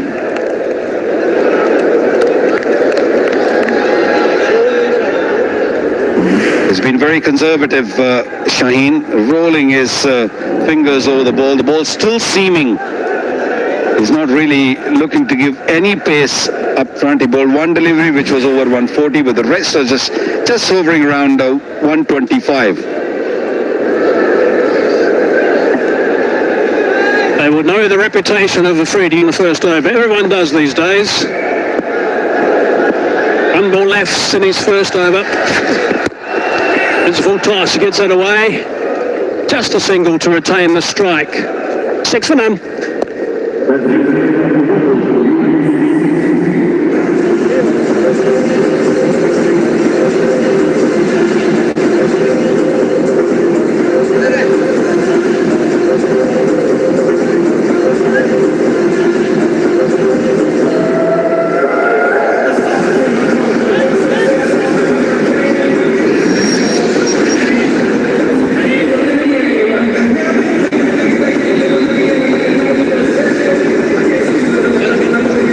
These 2 opening batsmen for the UAE have scored a lot of runs together. 965 runs they've scored at an average of 48 in 20 innings. That's how valuable they are for UAE.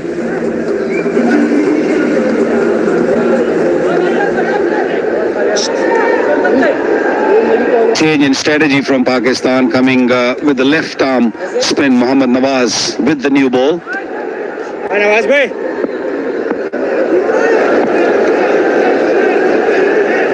No Saim Ayub. It is Mohammad Nawaz now. Got that through for 4. Backing away right out of the middle of the blade, and that's gone for a boundary. That's a really good shot. Putting Mohammad Nawaz under pressure on the very first delivery. Very nicely played. Wasim just skipping away from the stumps and staying nice and low, making sure that he meets the ball the right time. Good timing on that. Nawaz wasn't particularly happy with some of the fielding. Perhaps that tells us why. Diving over the top of that. Got to be on the ball. All the fieldsmen for Pakistan with this lowish total that they've posted.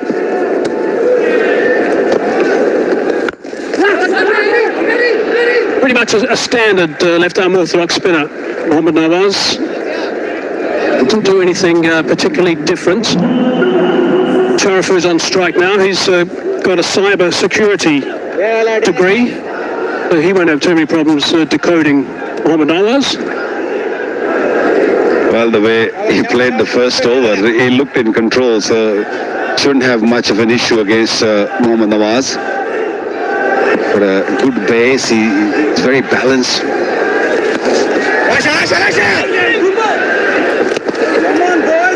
I like the approach from the UAE batters. If the boundaries are not available, just look for those singles early on. Because when you're chasing such a small target, it's not only the boundaries will win you the games, it's just the running between the wicket. Look for every run, every opportunity should be capitalized. 4 in a ring. From a short third man. Backing away, going a little bit straighter. On the bounce, powerful shot just for 1. Oh, you've been on the ball from ball 1 today, actually. I think they've been terrific, right from the start of this game. Delayed start, of course, today, which, like we were talking a little bit earlier, maybe the dew might come into play, you never know.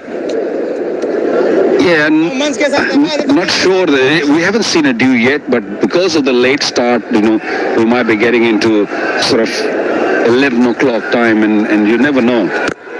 What about that? That is awesome. Good use of the feet, and just thumped it for 6. That's exactly how you do it. Keep your shape. He knows the conditions. He knows the new ball's not going to be turning too much. Home ground for Sharafu, just waltzes down the track and keeps his shape. Look at this. Straight through it. Didn't try and overhit it. It's a magnificent shot for 6. 95 metres, that's some blow. Made a beautiful sound when the big hit. 13 off so far. 1 to go. And they decide to settle with 13. That's upset some plans. 19 for none.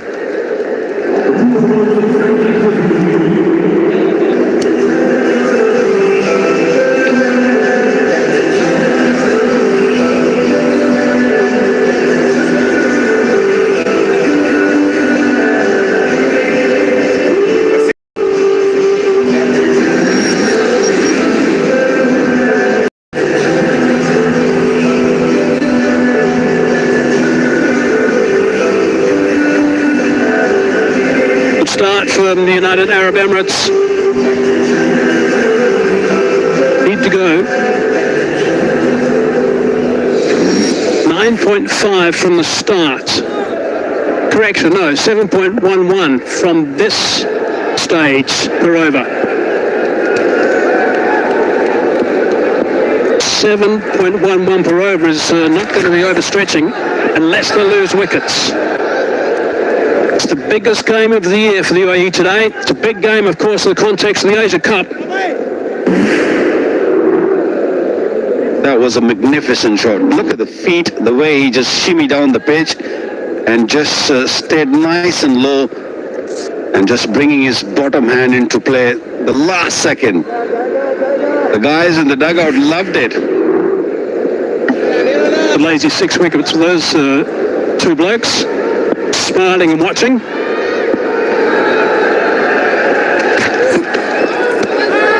Just a fraction leg side. Oh, he did call in the end.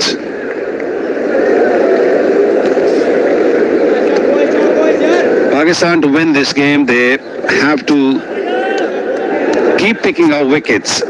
You don't pick out wickets. This is not the target which is as big as you can defend by just bowling those overs and not letting them score runs.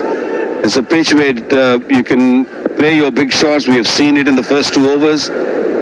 So wickets are going to be key for Pakistan.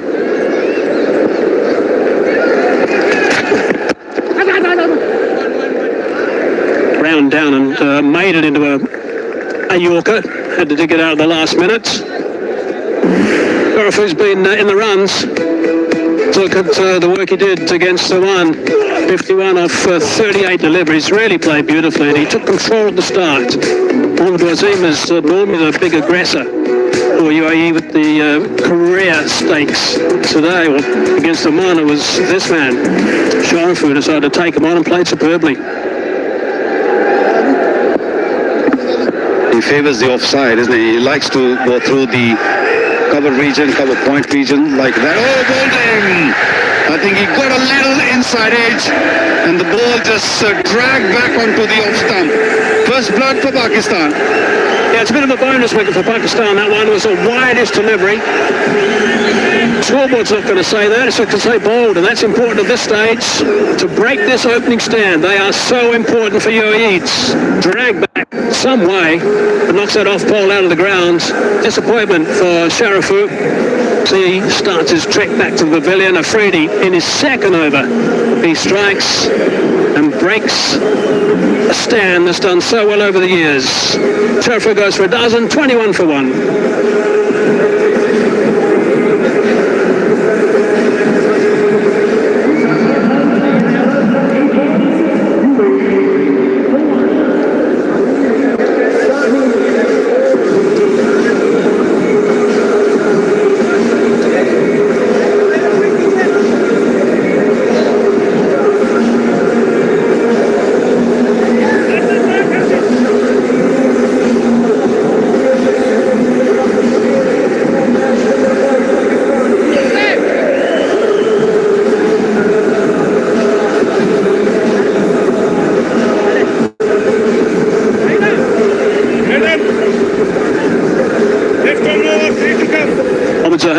Number 3 for UAE.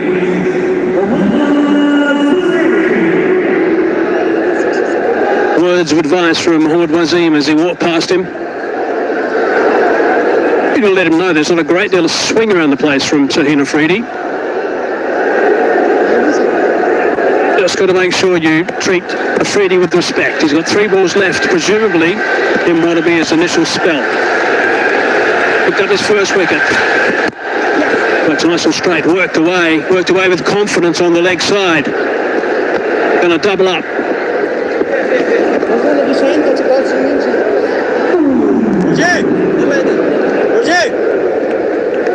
Played well the first delivery. Time was full. These numbers will do at this stage. 106 the strike rate. They need someone to steady the ship up front. There's Mohammad Wasim, the skipper, on the other end. He's a big hitter, so he needs someone who will just make sure that that end is secure. Don't lose wickets. Shaheen Afridi with 1 slip. Beautiful ball, good bit of movement that time. Bit of movement away from the left-hander. Once again, Sharafu was little worried that he might just have they wanted to get to the pitch of the ball, but just little unlucky, got the inside edge, ball just coming back onto the off stump.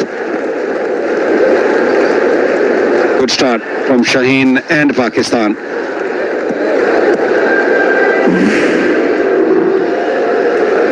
Last ball of the third over. Again, goes past that sparring bats. 23 for 1.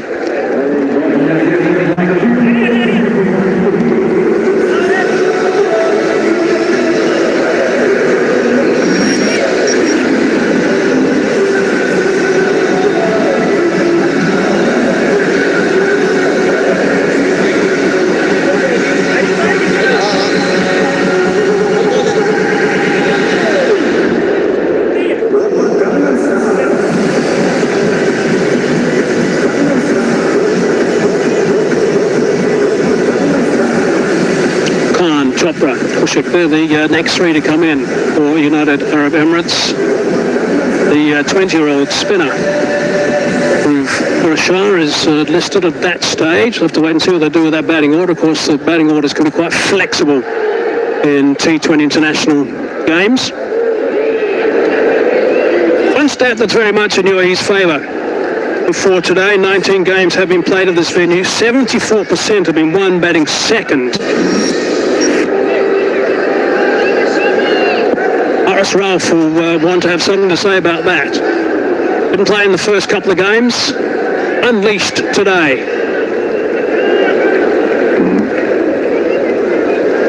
.124 wickets in 90 games. Normally bowls after the power play is a middle over and the last death overs. He's a specialist, but he's been asked to come and bowl in early part of the game in the power play. A different challenge for him. Only 2 pacers Pakistan picked for this game.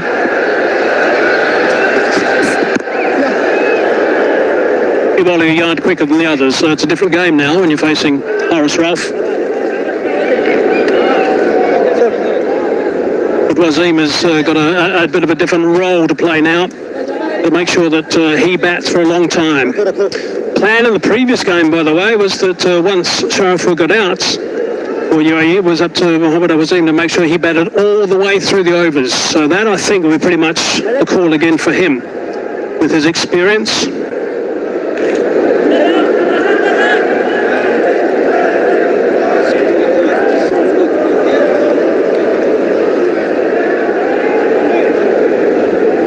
Man at about second slip, and they're quite deep, the slip and the keeper. Oh, that's got through. Burst through the hands, and that's gone for 4.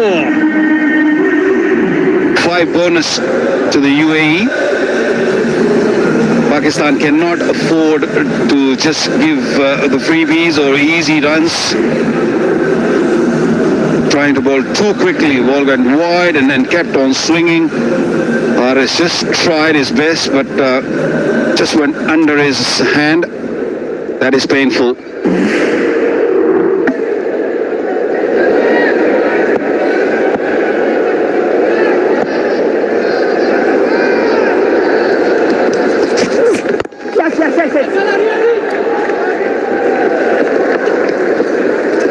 Mentioned the fact that he batted pretty much all the way through in the previous game against Oman. Wasim, 69, he got off 54 deliveries. Really played extremely well. Quite happy initially to see his partner, Shariful, score most of the runs. Then when he was dismissed, he took control and started to play those shots that we've seen him play over the years. Very strong. Did some lovely shots. Good work from the skipper. Went past 3,000 T20 international runs as well in that innings.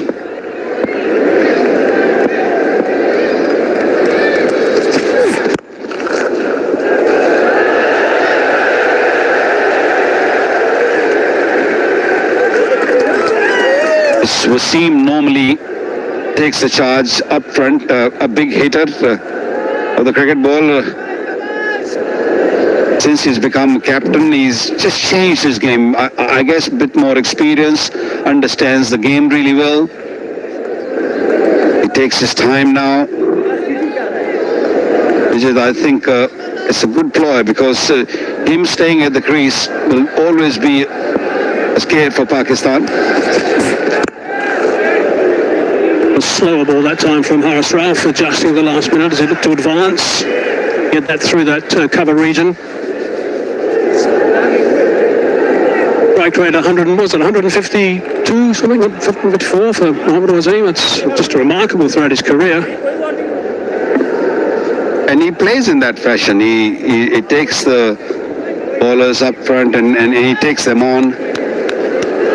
But I guess he realized that being a captain is got to show some responsibility and make sure that don't lose early wicket. Strong, very strong indeed. Couple of bounces and that goes for 4. That's a wonderful shot. That has been belted over the top of the man long off. Yeah, beautiful shot. He's been giving room on every delivery and trying to create a room on the offside. This time he thought, okay, the ball's not coming that quickly. I can go over mid-off. And great timing on that.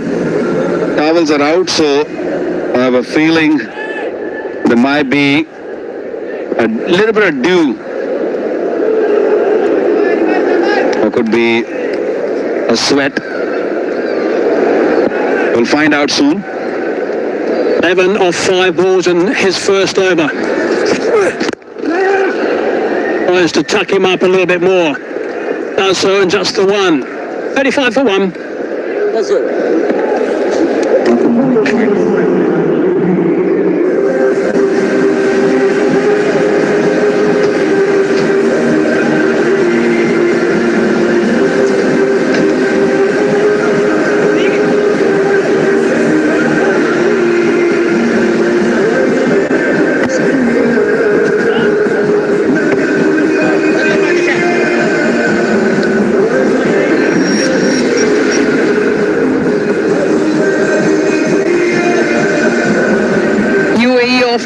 umpire. 35 for 1 in their 4 overs. They have lost Arishan Sharafov, fresh from a half century, but he's back in the dugout. Mohammad Wasim still out there, the danger man.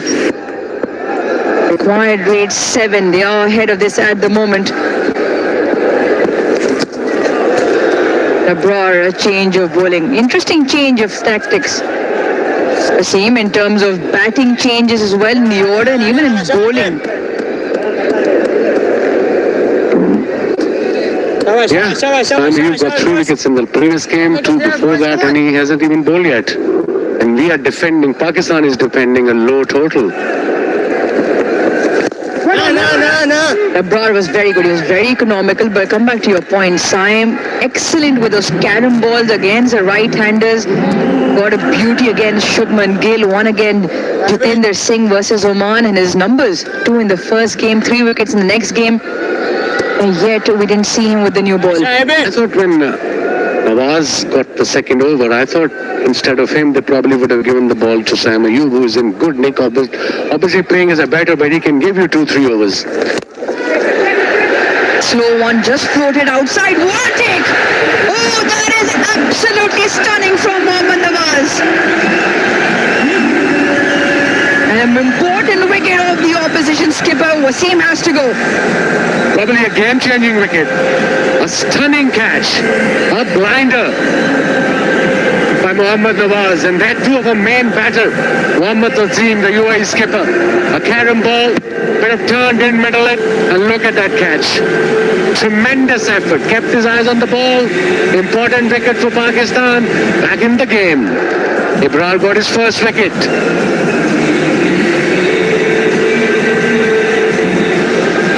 Mohammad Wasim has to go for 14, UAE 35 for 2.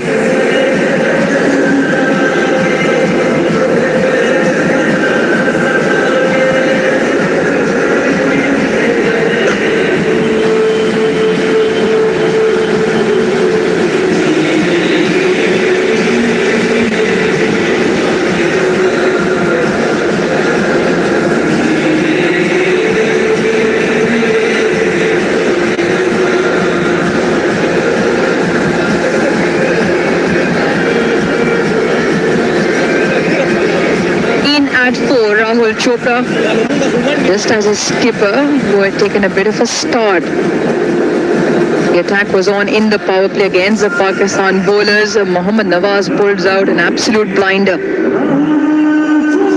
What a catch. 35 for 2 now. UAE. First wicket for Abrar.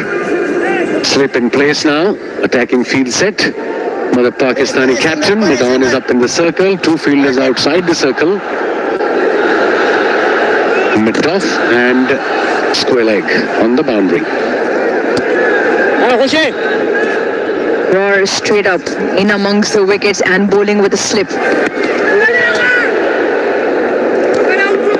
It's going to be interesting. He's one of the more accomplished bowlers in terms of the white ball circuit. Abrar has good control and it's difficult to pick him if you haven't played him before. Hence the mystery bowler. Rahul Chopra, the new batter for UAE, averaging 28 and 450s under his belt. Highest score 80 versus Thailand.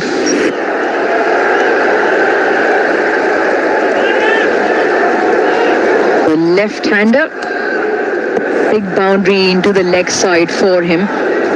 Wrist protection there.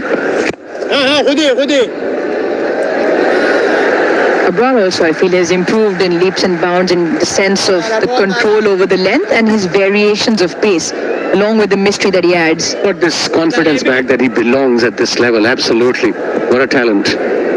Abrar. One, इसको बोल दे. आजा. Could be just the one to close the over out. A good over for Abrar. UAE 37 for 2.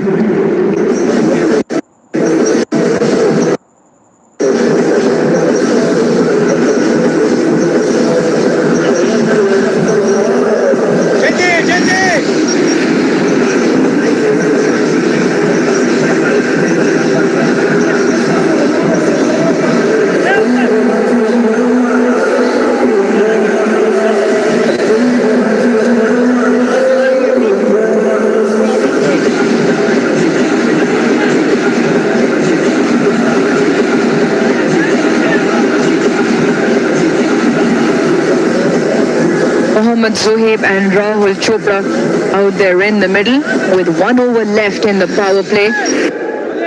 And a change in bowling. Saim Ayub will bowl the last over of this power play.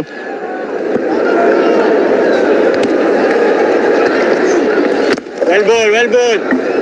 Start, dot ball. Now pressure is on UAE. They lost 2 wickets, 37 on board. We are into 6th over. 13 wickets for Saim Ayub. Economy rate is good. Average is little higher, but still he's done well as a bowler. I would like to see some runs on regular basis. Oh, was it a catch? Did it carried? Good bowling, shabash. Reactions. Some teapots out there, so maybe. Oh,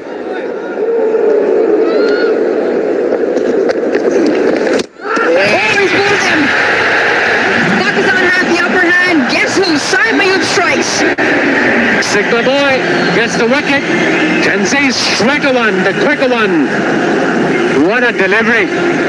Pakistan back in the game. Let's have a look around the wicket. A look at that seam one. Nipped back. Off stump. He was looking for the off break, the slow one. Intelligent bowling. Clever thinking by Saim Ayub. Got his first wicket today. Zohaib departs for 4. UAE 37 for 3.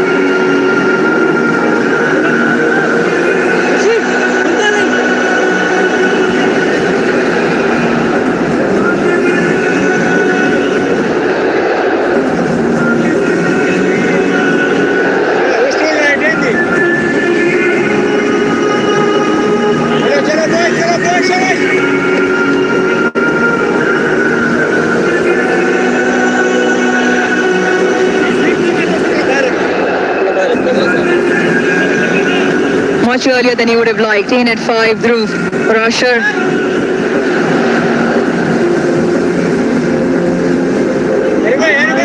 A man with the magic arm at the moment, Saim Ayub.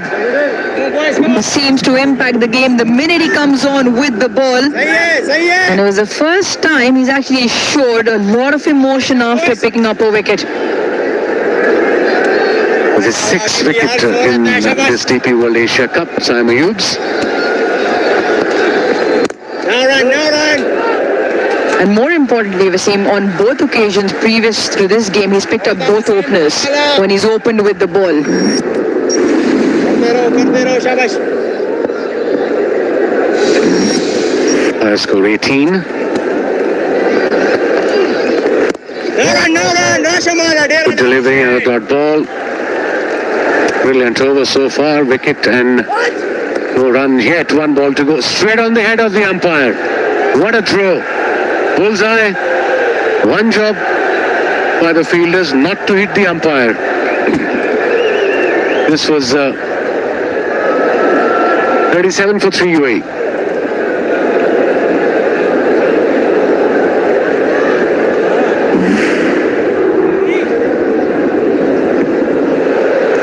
Oh, that's going to hurt at the back of the head. Hopefully, Ruchira Palugurugre is all right. Saim Ayub was very quickly there to react, to make sure the umpire is okay. Always concerned, and I'm sure medical assistance will be provided. Cliffy Deacon, Pakistan team physio out there, just making sure everything's all right. He's okay. He's a strong boy. I remember a very funny story. I mean, it's not funny when somebody gets hit on the head, but it happened, I think, on the 90 or 91 tour. We were in Brisbane and we got hammered by Australia. We scored about 300, and I think we were rushing the overs because we were late, and Aqib was bowling and Moeen was keeper. Obviously, Imran Bhai was the captain. So Moeen himself threw the ball and Aqib was going back, and suddenly Moeen said ball, and Aqib looked back and hit him on the head straight away. Moeen started laughing, and obviously Imran Bhai didn't like it. I can't say it on air what he said to Moeen Khan then. Yeah, we leave that one to imagination. Well, not ideal. And what's not ideal is also the UAE losing 3 wickets. They got off to a decent start until Alishan Shariful dragged one back off Shaheen Shafri. That was the first. And this was a excellent take.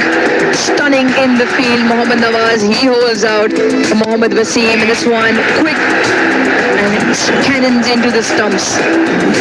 So 1 wicket apiece for Abrar, Saim and Shaheen Shafri, which means the top 3 of the UAE are back in the dugout.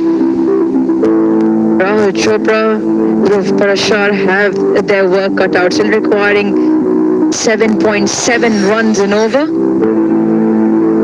Shaheen Afridi, 10 for 1 in his 2 overs. And then, of course, Ibrahim Ahmed, 1 wicket, and Saim Ayub got 1 more ball of his first over, got a wicket already. He's the main bowler for Pakistan. Pakistan batted first, they got to 146 for 9. Pakistan got 50, much needed 50. Shaheen Shah Afridi, the late Farish, 29 of 14. And Junaid Siddiqui, 4 for 18. Simranjeet, 3 for 26. In reply, UAE 37 for 3.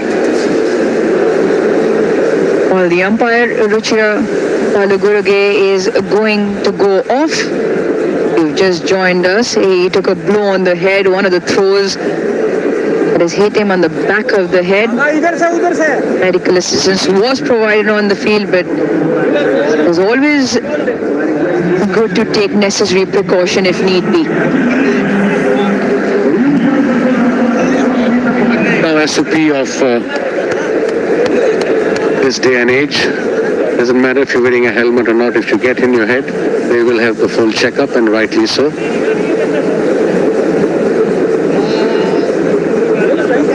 Reserve umpire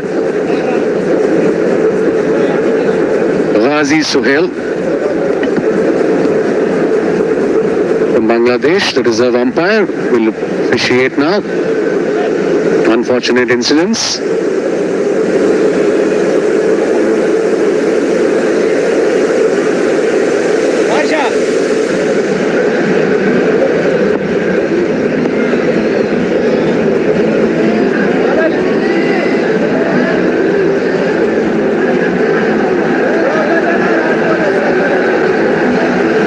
We do have a concussion sub, if you may, for the umpire. Ghazi Sohail comes in to replace Ruchira Paluguruge. We just hope he's all right. Right then, 1 ball left in the power play. UAE 37 for 3. Saim Ayub looking for a wicket maiden. Well, reload that, please. And he's bowling quick. The seam up delivery just drifted on leg side.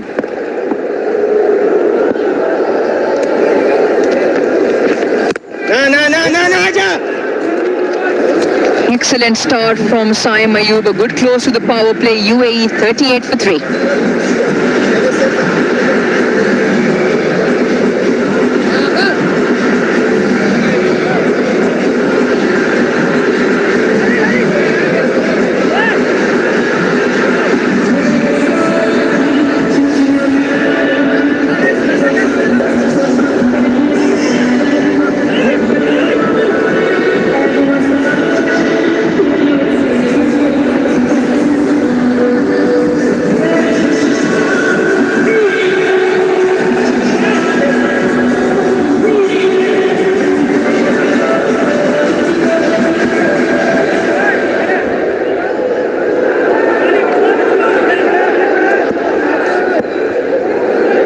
That should be the end of the power play.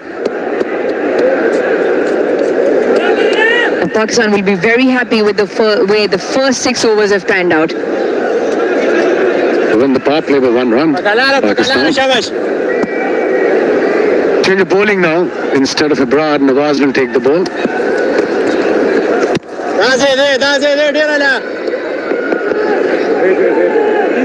Expensive in his first. He bowled a second over the game, shared the new ball with Shaheen Shafri. Their tactics at Pakistan just changed in this particular game. That was a lob from the keeper.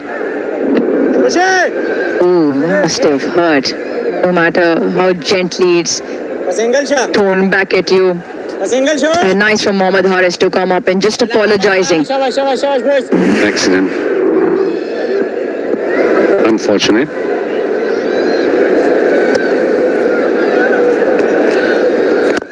One.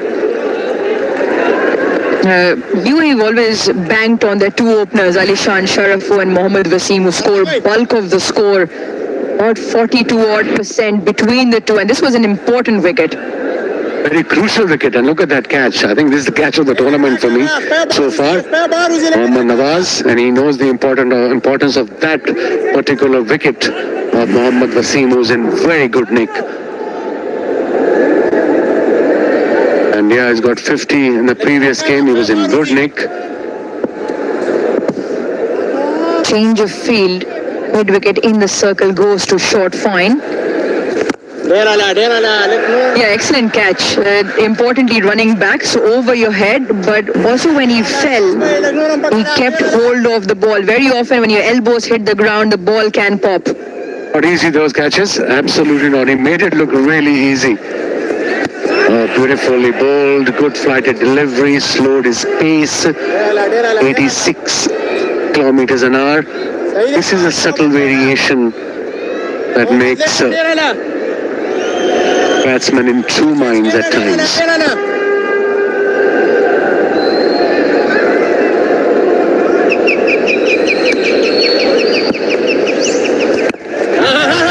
Hey, look at the numbers of the current two UAE batters. Have a look at Mohammad Zohaib's wicket first. This was dotted in, playing on the back foot. The ball was through him. Quicker in pace, around 100 kilometers per hour. Mahim Ayub, brilliant. 7 wickets now, 6 wickets, beg your pardon. In the 7 overs he's bowled.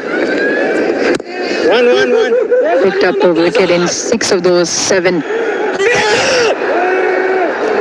Excellent running. Really good running from the UAE batters. 7 done, 42 for 3.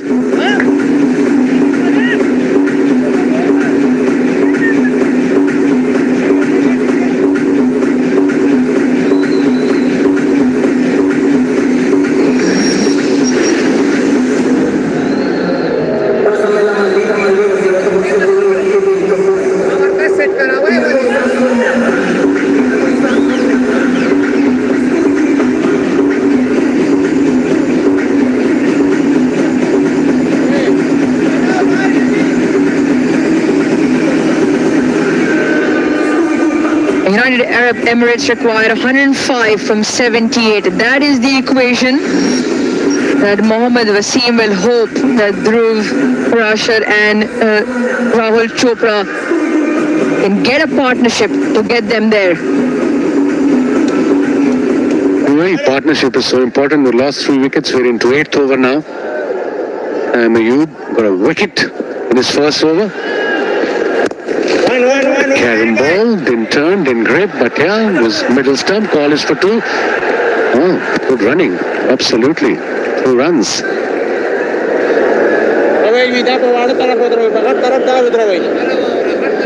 Yeah, Mike Hesson and the think tank putting a lot of trust in him, hence why the spotlight. And he has delivered with the ball.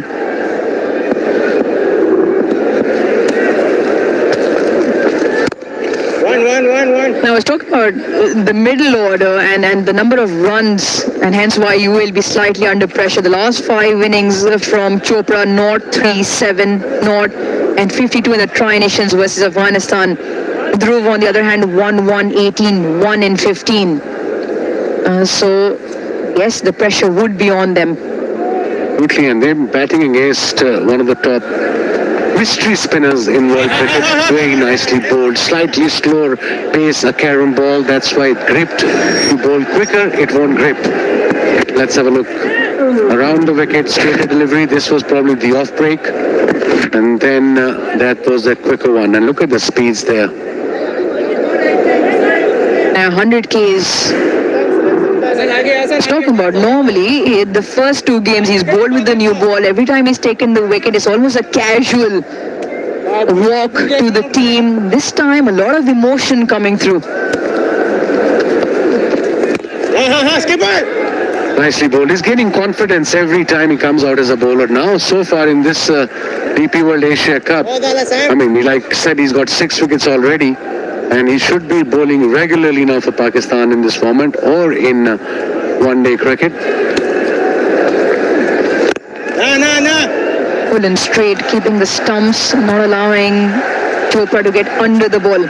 Also felt like a little bit of maybe just frustration because he hasn't been scoring the runs. Now, if you're an all-rounder, yeah, you can cover it up. You have the chance, you have the opportunity to cover it up. So, yeah, he's not batting well. Sure, we know he's a talented batter. He'll get to it one day. Brilliant over again. Only 4 runs from it. 8 gone, 46 for 3.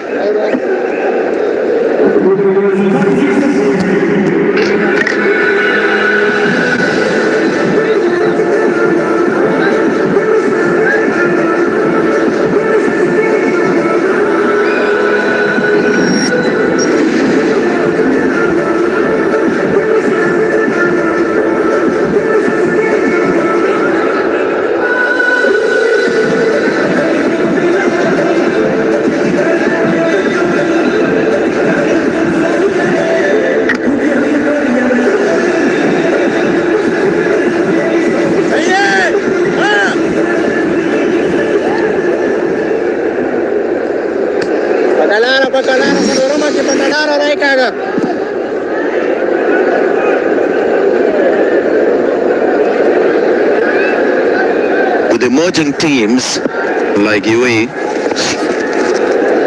will that go all the way? Fielder after it, couple of runs.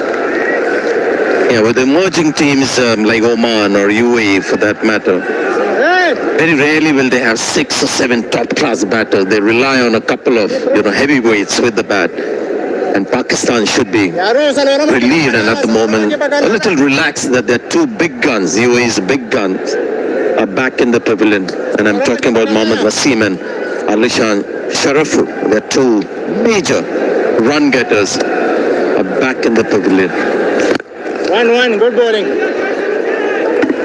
Well, they started well. First wicket gone down at 21, and things were looking pretty good for UAE. Pakistan had to break that partnership. There were luck favored Shaheen, got the inside edge onto Sharafu's off stump. And then, of course, a brilliant catch by Nawaz. Got rid of both of them. And now the body language you can see is very different. The Pakistani bowlers, they know that they've got things in control, required run rate over 8. That's a gift, and graciously accepted by the batter as he should.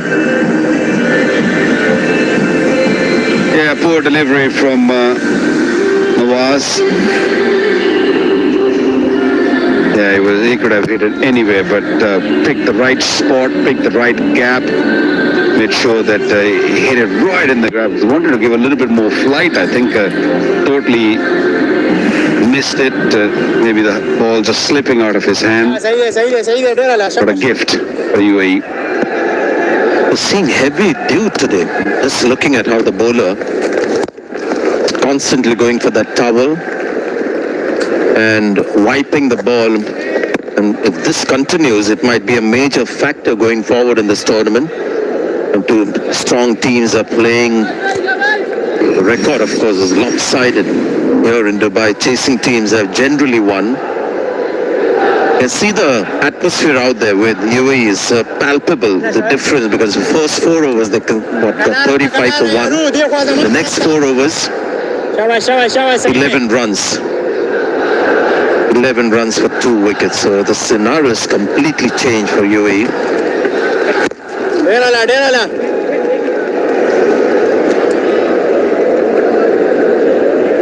We're seeing a lot of towels out and they're just trying to wipe the...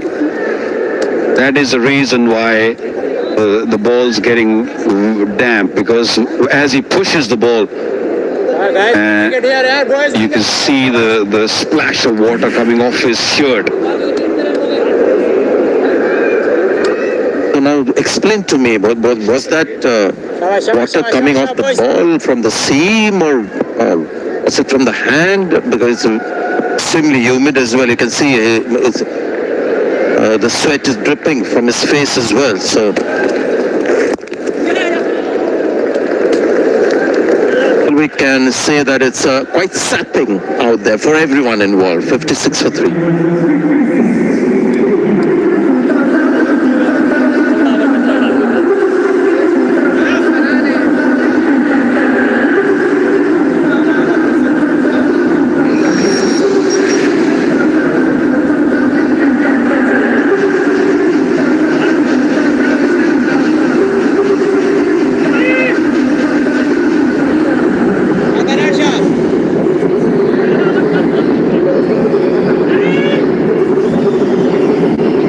Shaheen Afridi got that crucial wicket of Alishan Sharafu, who I thought made the error of going down the pitch to Shaheen Afridi, not the bowler to do that. The better of playing in from the crease. That ploy worked against Oman for him, but not tonight. Become a really handy bowler, Saim. Have a look at once again. The water is just coming out of. I think it's more from his elbow part, or his maybe the shirt, and Good ball. it's not the dew, that's for sure. That's why the towels are out and keeping their arms and hands and back of the hands. They're all trying to keep it dry so the ball can come out of his hand properly. Well, I think it's a combination of both. What we saw there was clearly, as you said, from the body and maybe the shirt sleeve as well. But we saw just now, again, a fielder wiping the ball and giving it to the bowler. And the ball is turning off the pitch, which is always a good sign when you're talking about dew. You lose that, then you're in a bit of trouble.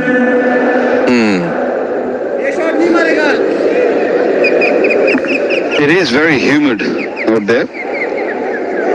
Everyone's trying to keep dry and make sure they don't lose too much sweat. There you go, another example.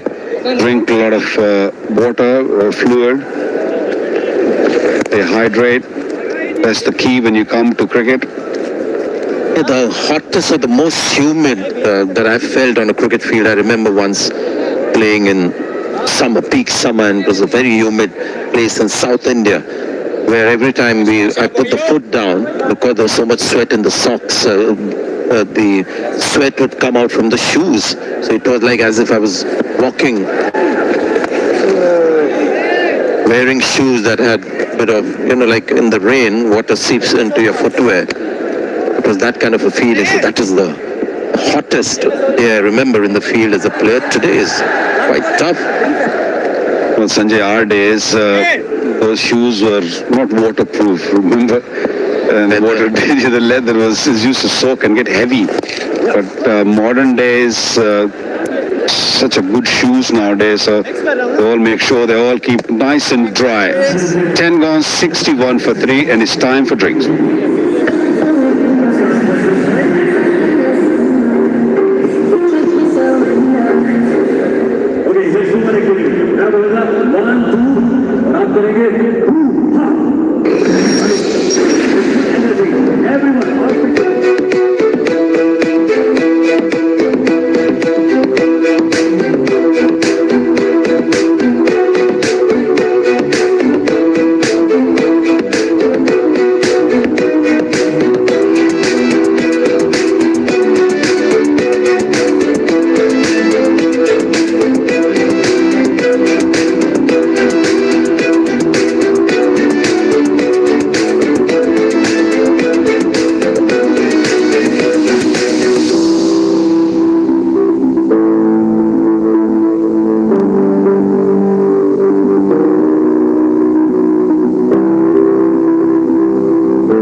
batting relies a lot on the top two of them, Alishan Sharafu and Mohammad Wasim. Started off with a great deal of promise, but the innings cut short by Shaheen Shah Afridi and Abrar. After that, it's been more about just trying to get back on track. The pace of the innings has really slowed down. 10 overs now, 61 for 3.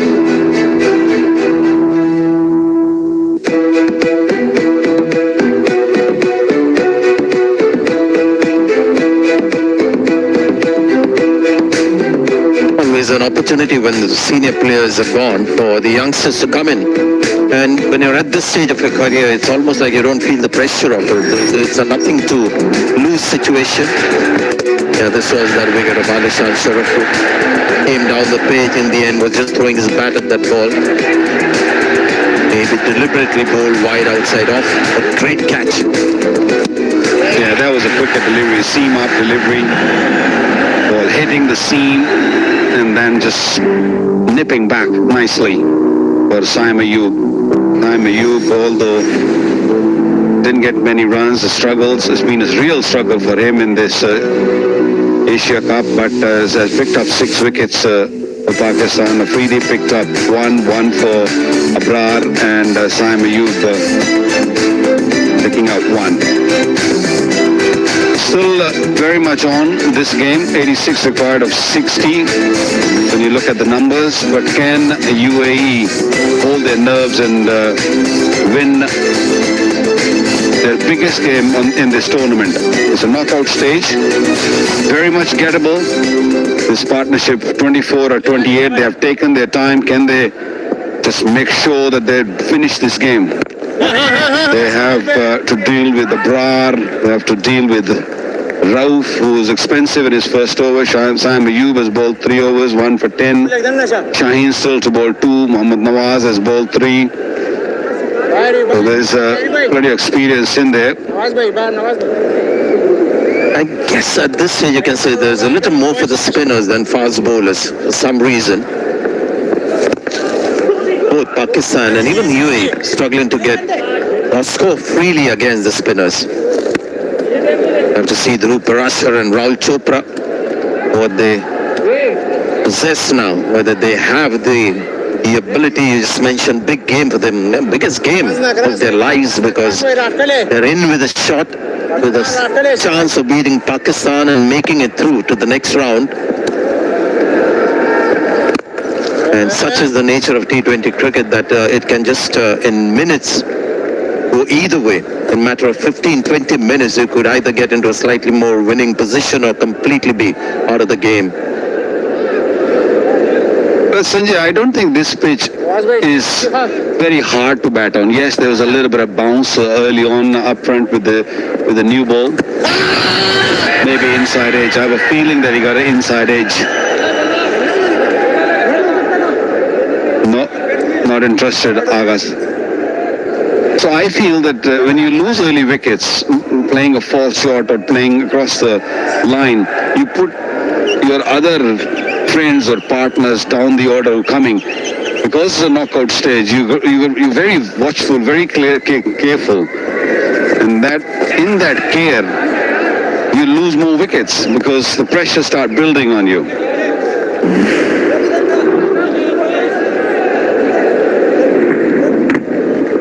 Yep. Sharp eyes of Waqar spotted it first time round. Abrar was closer to the action, but obviously there is a bit of, I always say, conflict of interest. The bowler just has a slightly different perception. Such matters. Watch Salman Agha, who was there in the spotlight, whether they'll go for the review. He was more keen on getting the ball to dry up with the towel. Maybe just going down leg side. Could be leg buys. Yes, it's leg by. 11 overs completed. 66 for 3.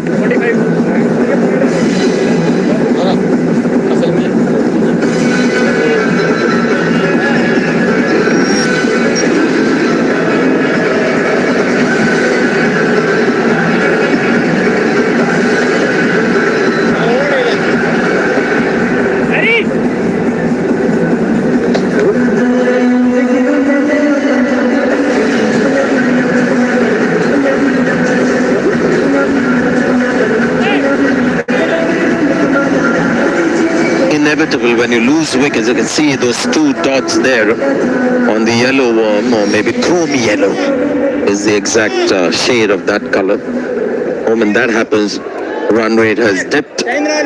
Watch out for Siam. He's the wicket taker in this side.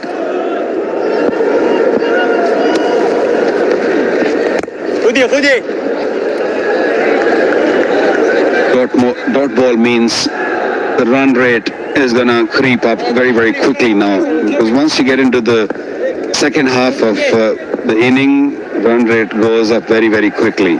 So you got to make sure that you keep taking that scoreboard and make sure you look for boundary now, because runs required are over 9 every over. Yeah, just looking at these two batters, it seems like they don't quite have the confidence, and maybe obviously experience is obvious, and the ability of somebody like an Alishan Sharafu or a Mohammad Wasim. So it might just be a little difficult for them. He's just clobbered that. That's a great shot.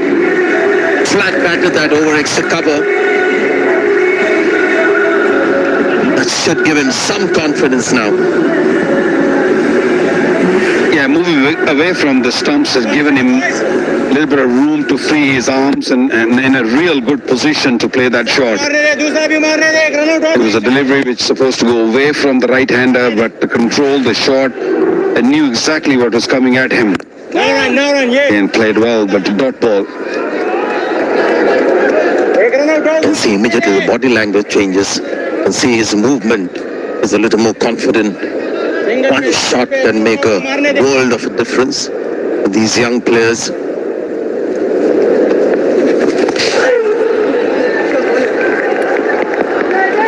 Should get a couple of runs there. Good over this so far for UAE.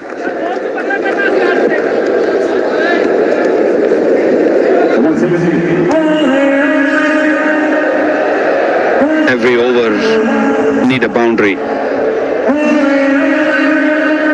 8 overs remaining after this ball. They have got wickets in hand, but can someone play that knock which is required for UAE?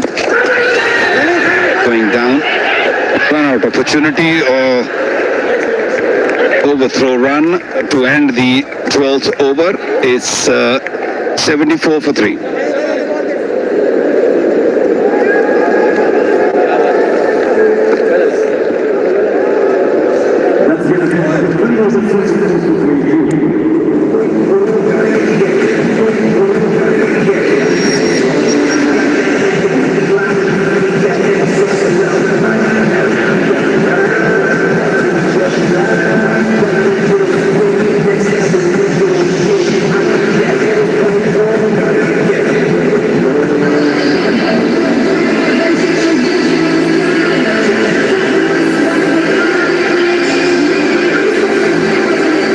Partnership's 37 off 40 balls at the moment. They need 73 though for 48, so there's still a lot of work to be done here. 20-year-old Parashar, 16 off 18, top of 20 off 22. They've somehow got to get moving early in an over so they can get a couple of good overs on the string. I would be bringing Haris Shah for Shaheen Afidi for an over or two from the other end. They are very comfortable now against the spinners. They're in now, both the batters. This partnership is worth about 38 now. Of 41 deliveries. There's a little bit of a look at a run-out chance in the last over. Just slid past that stumps. The captain didn't look all that impressed by it.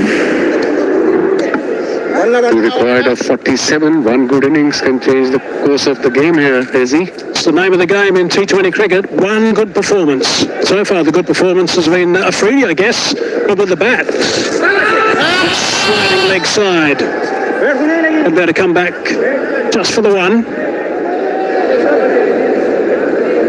I think it's going leg side. They're having a bit of a discussion about things to see whether they're going to send it upstairs. A bit of a chat. It looked like it was going down leg. It was a quicker delivery, surely. They asked for it.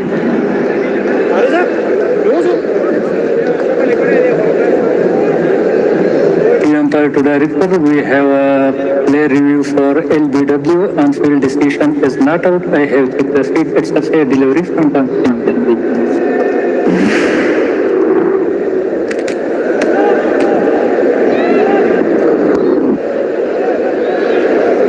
Yeah, it's very close to the bat. Can you be confirmed with ultra edge?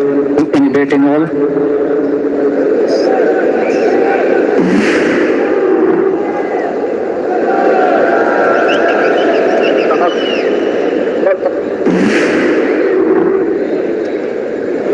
Go forward, flat line, go forward. One more time for me, please. Rock and roll, please. Go back, yeah. Go forward, flat line, till flat line, go to the thread. Yeah, satisfied, gap between ball and bat, no batting all, ball tracking when ready, please.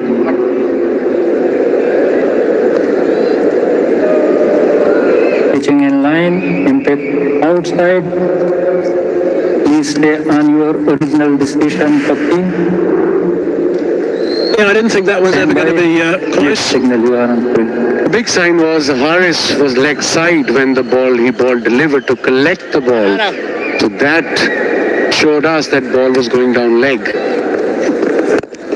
Stopped a little bit of momentum, I guess, in the over though. They're looking to score some runs, so now they've got to work a little bit more to get runs in the remaining 3 deliveries now in this over. And they've got 7 wickets in hand. The required run rate is creeping up. It's just under 9.5. So like I said, I would like to see Haris Raut bowling 1 over from the NRI, at least 1 or 2, because the Haris have bowled his quota of overs, bowled really well. Good ball. Fetch that one from wide outside the off stump. You can't do too much with that. Ryan's keeping things nice and tidy at the moment. 1 for 8 his return at this stage, with a couple of balls left in his 3rd over.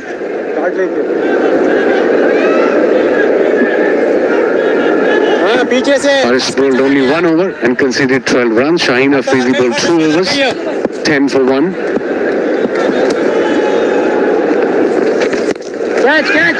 Trying to get after the bowling high, but in no man's land. They're going to come back for the 2nd quite comfortably.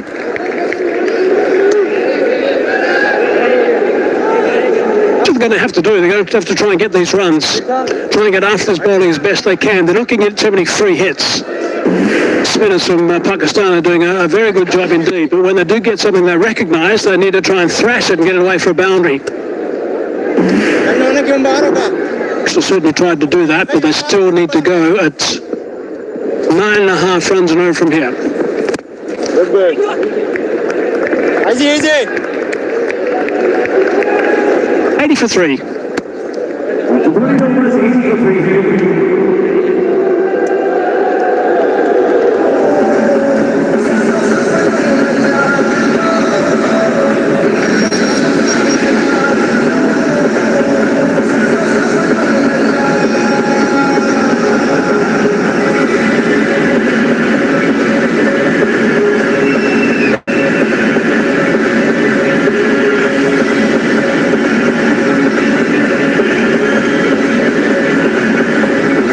Toss selected the ball first. Pakistan were looking at getting maybe at 120 at one stage, and then Afridi came in and scored some runs. Harris as well, batting right down towards the tail. UAE at the moment 80 for 3 after 13 overs, 67 from 42 balls. That's what they need. Definitely doable. We've seen this happen in this format now. The main man is there. Haris Raut will take the ball. He's got 3 overs to go, and Pakistan at this stage of the game need a wicket. He's got mid-off up in the circle. Fielders inside the circle. Well, let's see what sort of length he bowls at now. Haris Raut went for 12, but expensive. Third man has gone very fine indeed.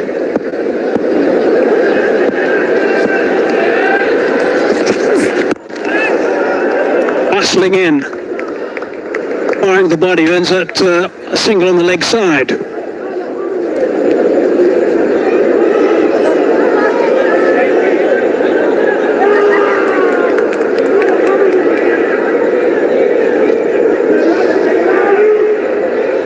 Partnership is building up between Prashar and Chopra. 44 of 47, mean of the hour.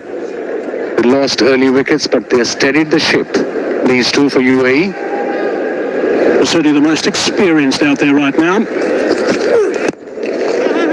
Nicely bowled.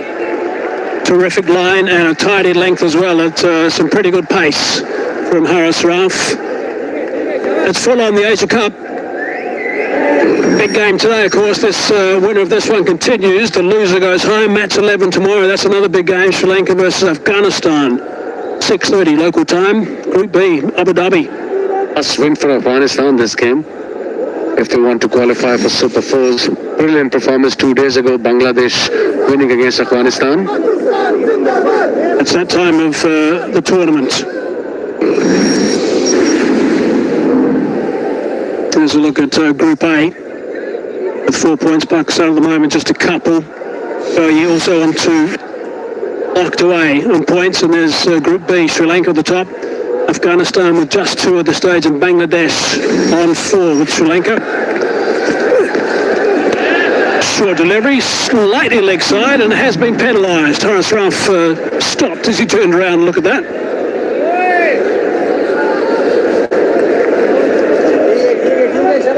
Another problem for the captain to think about is these extras that are building up for Pakistan today. Good delivery, no doubt. Just slightly offline. But one bouncer here and there is a good kind of a thinking from Haris Rauf. Like, if you have pace, use it.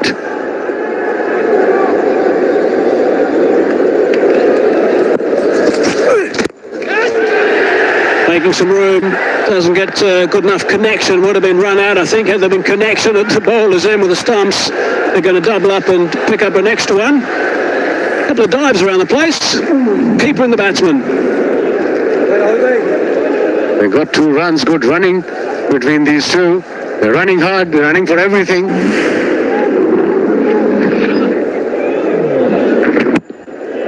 This one looked like at one stage it was going to go straight to mid-off and be out, but no. Skipper had a shot at the stumps. That would have been out, I think, because his foot was in the air. Didn't ground the bat, the foot was in the air, and I think that would have been out had there been connection. So they doubled up and picked up another one, so Chopra's back on strike to face these rockets from Haris Rauf.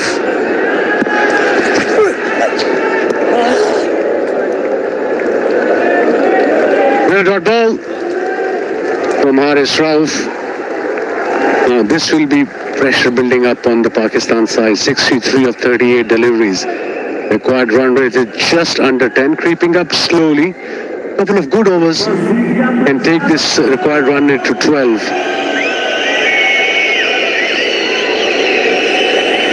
By boundary riders at the stage. He's looking to go backward a square. Not too far on the leg stump, but backward a square. There's Chopra. Good fall that time from Haris Rauf.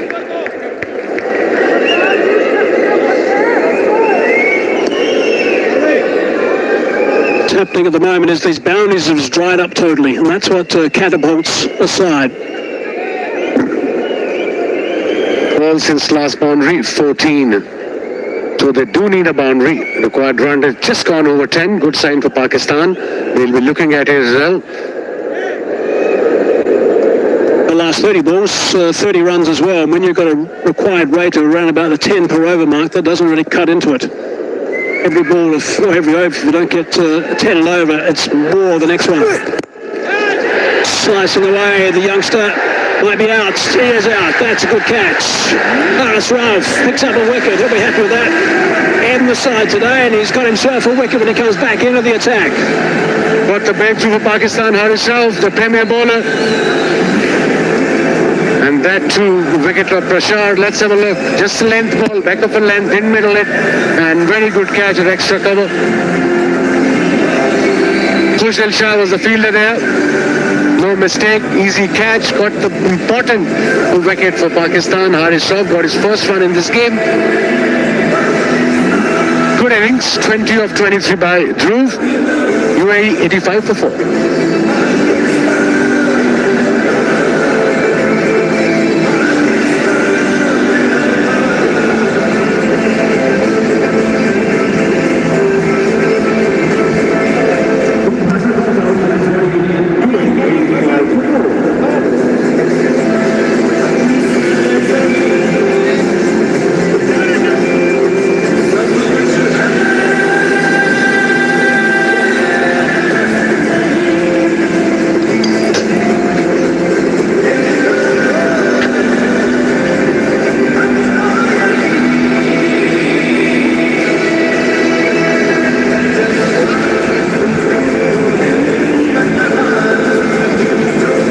some really good work done by Parashara and also Chopra. That partnership was 48, so it was just starting to threaten a little bit. And they were just looking to try and get after bowling, but Kushal Shah took a fine catch.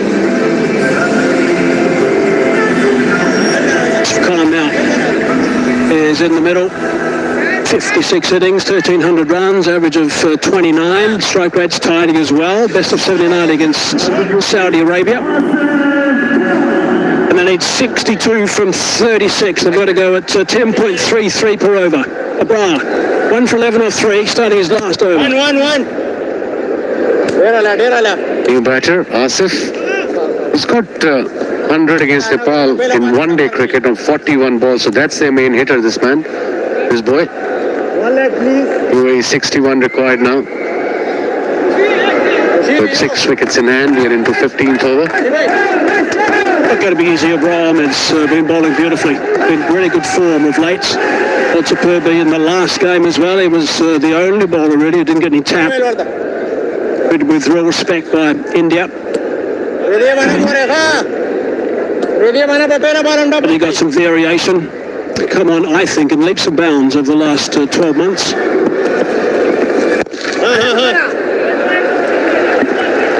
He has improved his fielding a lot as well, Ibrar. He's a very good bowler, very talented bowler. Bowling his 4th over, last over of his spell. Conceded 12 runs and got a wicket. And the required run rate just under 11 now.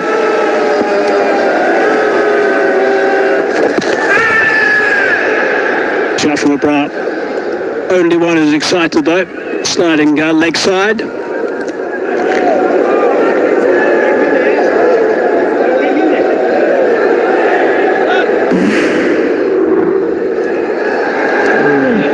Really fine catch from Kushal Shah. He's always been a very good fielder. He's had to come in a long way and get a good dive in at the end.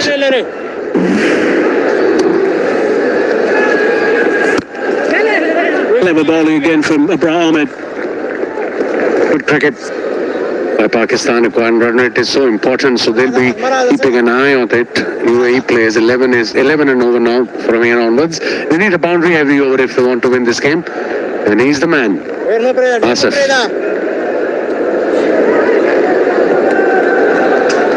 So a shorter boundary on the leg side is well protected. A bit wide that time on the half volley almost. No run though.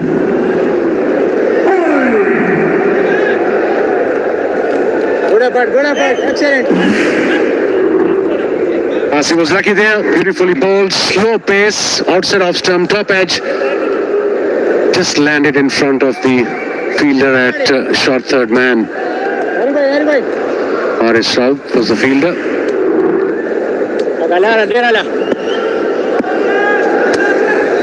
Nice ball from Abrar. And he's picked up another wicket.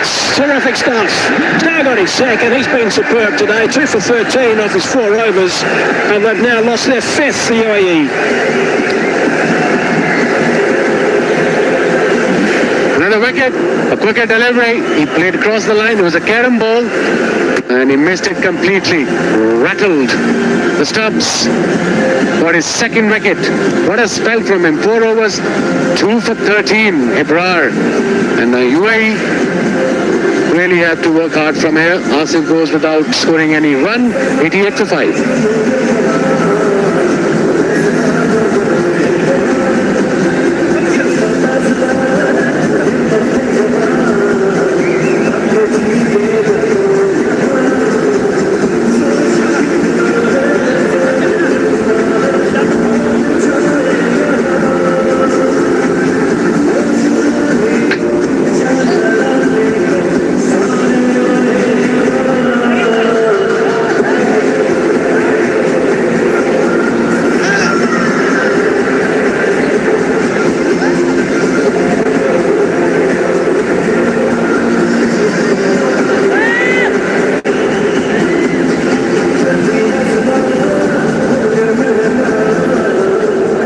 To get a number 7, 59 from 30. It's getting tougher for the UAE. Once they lost their senior players, their senior pros at the top of the order, Karafu and also Mohammed Wazim, I think it was then going to be perhaps a bridge too far from that stage. Someone had to play really well from that moment. It's been tough from them and the wickets have tumbled, but importantly, runs haven't been scored.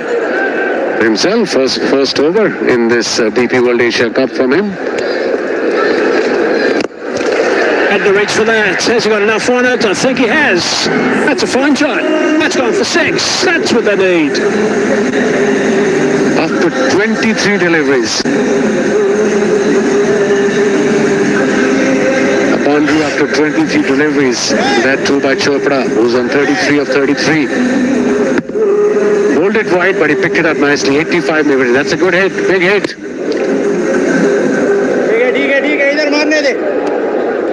Skipper's just introduced himself into the attack and he's got the treatment second ball. Whipping away on the leg side. Has this gone for a boundary as well? No. The comeback for the second. Nice aggressive batting at the moment. Impressive to see.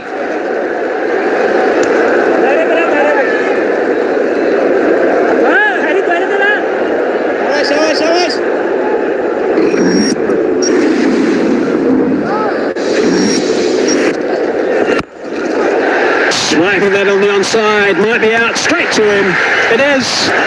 Comfortable catch. Captain's in the wickets column as well. He's on the board. And another wicket tumbles for the UAE.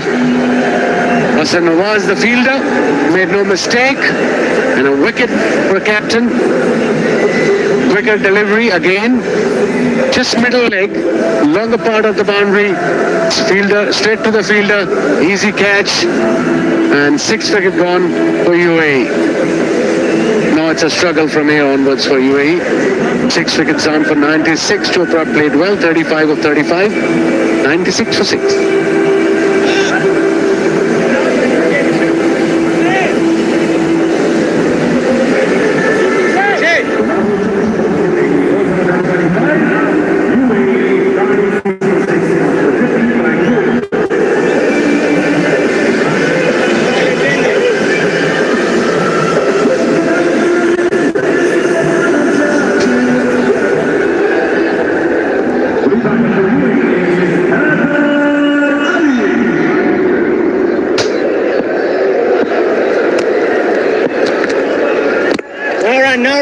A little bit of flight that time from Solomon Alaga. Daly's the new batsman in.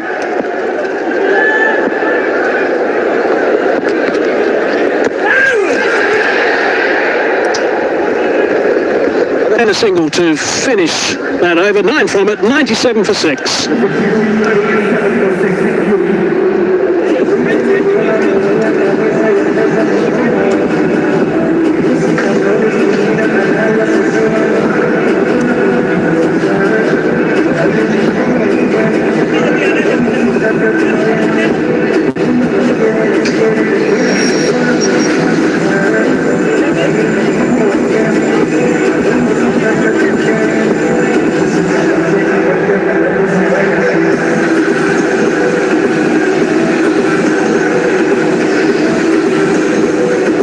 A very crucial game, and they needed their top 2 batters in that card that you see on the left-hand side, Sharafu and Naseem, to get a big score.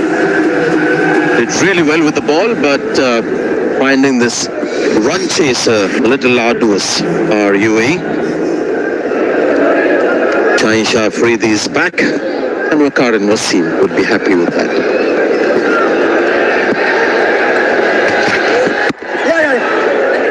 Good pace on the first ball. He had a single.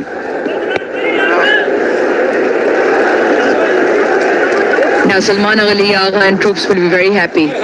Put himself in with the ball. And he picked up a wicket not after Abrar picked up a few as well. He's got 2 in his 4 overs just for 13. So the bowling group of Pakistan doing the job. We were talking about it being below par total, and it was important for them to bowl well in tandem. Deflection, and he is not bothering with the appeal. But the batter suggesting it wasn't bat, it was body. Now Shaheen Afridi wants a review. Is the captain going to sanction that? Because that's his job.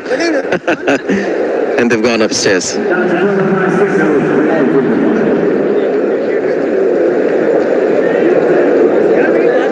to director, we have player review for court behind. Unfield decision is not out. I have taken the seat. It's a stay delivery front and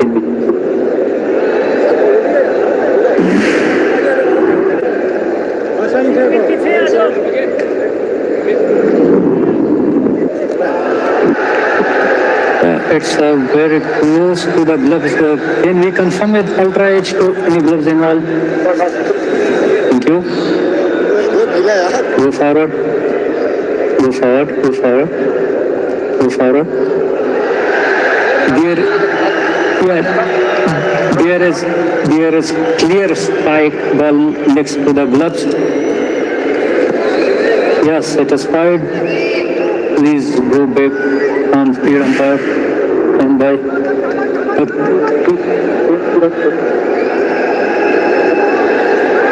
Yeah, he, like the batter, thought that there was no glove on that one. The batter was very confident, went for the review. In the process, let's not forget what a good catch that was behind the stump. So, Kaushik gone. UAE have lost his 7th now.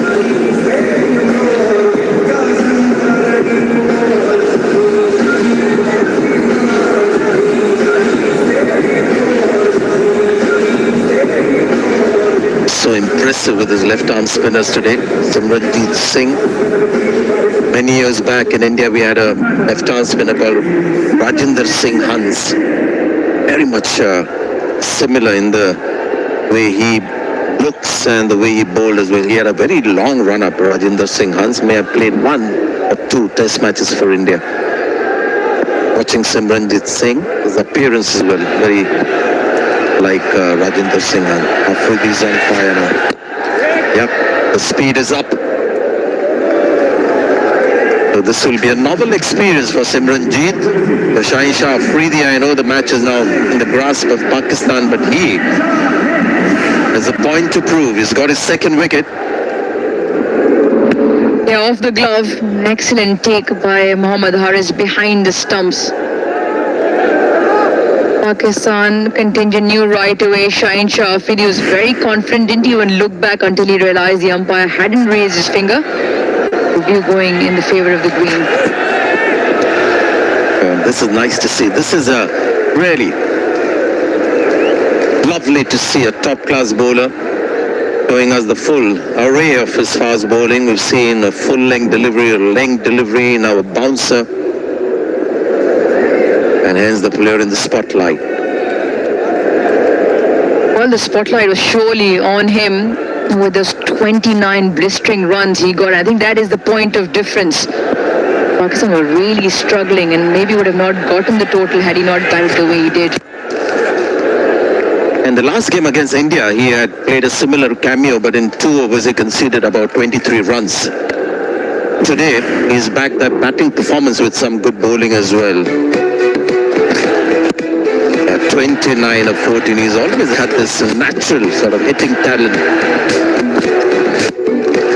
More sixes as well for Pakistan in this Asia Cup. 4 in that game that you referred to against India and 2 today along with those boundaries.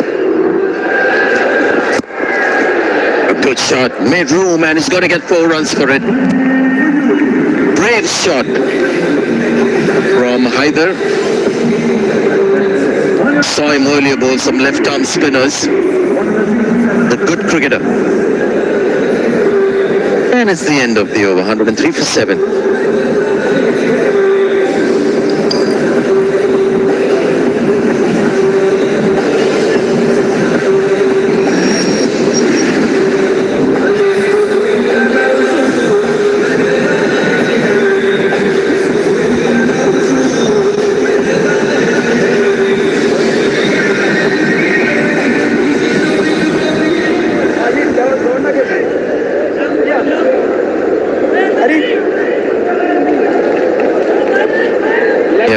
Running away from UAE.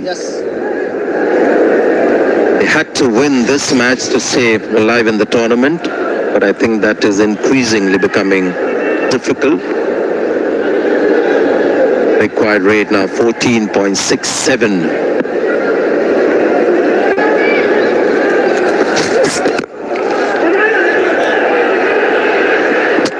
One shot to him and done it. Saibzada Farhan with that direct hit. I mean, it's a tough one. Just one stump from that Director, we angle. have my review for run out. So But he please got it. give me best angle you have. Side on.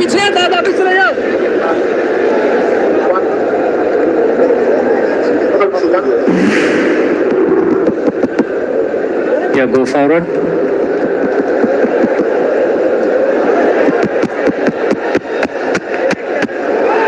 Yeah, okay, satisfied date of startup is please when wicket broken, my decision.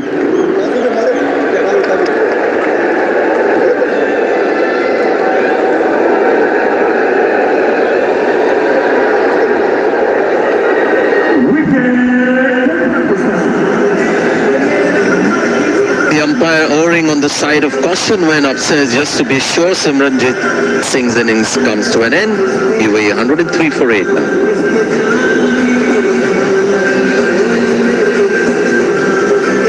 I mentioned Rajendra Singh Hans a little while earlier, was in the Indian squad. Didn't play for India, but had close to 350 first-class wickets. Had a great time with the ball. Last game, today as well. When he was getting those wickets, Pakistan would have been a worried lot. They were in desperate trouble at one stage. Backing away.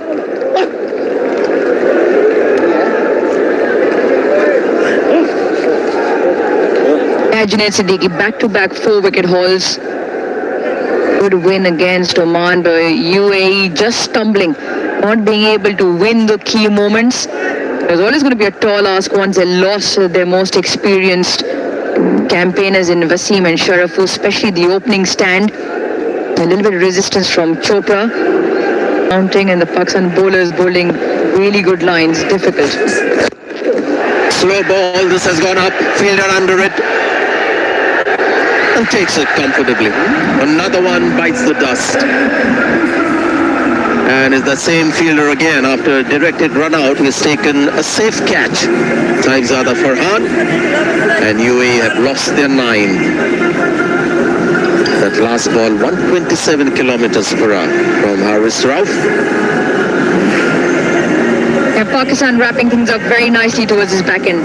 Rolls the fingers into the surface, toe end. Only manages vertical miles. Saibzada Farhan, simple catch in the end. After a very good shot at the stumps, to dismiss batters 8 and 9. Rauf celebrates with his second. His first game at the DP World Asia Cup is coming good with the ball. Haider Ali for 6. UAE 103 for 9.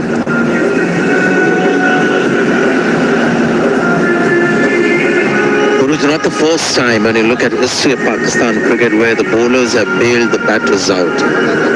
Pakistan's dominance, world cricket in the 90s and before that was shaped mostly by the bowlers. They had some fantastic batters, but the bowlers who made 200 look like 300 for a chasing team. Today as well, they needed to win with this margin to look like a strong team because the batting was disappointing again. If this match had gone close, Pakistan would have won, but wouldn't have won too many hearts. The fans, but this win, which is likely to be a big one, will make the fans somewhat happier. Yeah, you can talk about, yes, Pakistan playing the second half of the game far better. What's happened there?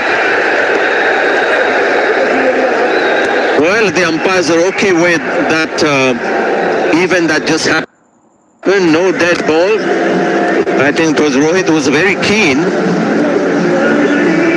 to go for a single for that second run. And the match has come to an end in a bizarre way while we had moved on and delving into Pakistan cricket and history and whatnot. The last wicket has fallen. 105 is eventually what UAE got. This is what happened. The run was taken. It seemed like one batter had lost interest. Yeah, he had just given up. And that was a poor call. And he's the one who's run out, I guess. In some way deserved it. Yeah, there you go. Big win. Pakistan win by 41 runs. And we have the two teams go through to the next round. Comprehensive win in the end for Pakistan. 41 runs, the mark of victory, and more importantly, 105 for UAE.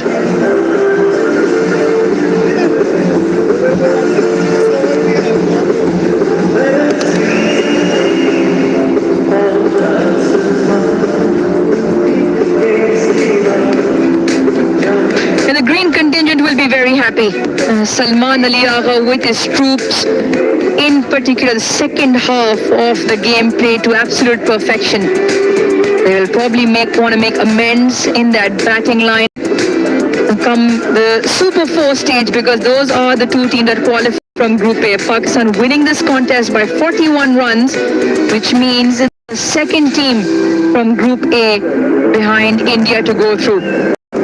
Bowling extremely well, wickets shared all around barring Mohammad Nawaz. Couple of changes made, batting order changes made, bowling order changes made, and all coming extremely well for Pakistan, and they will be very happy with this evening's performance.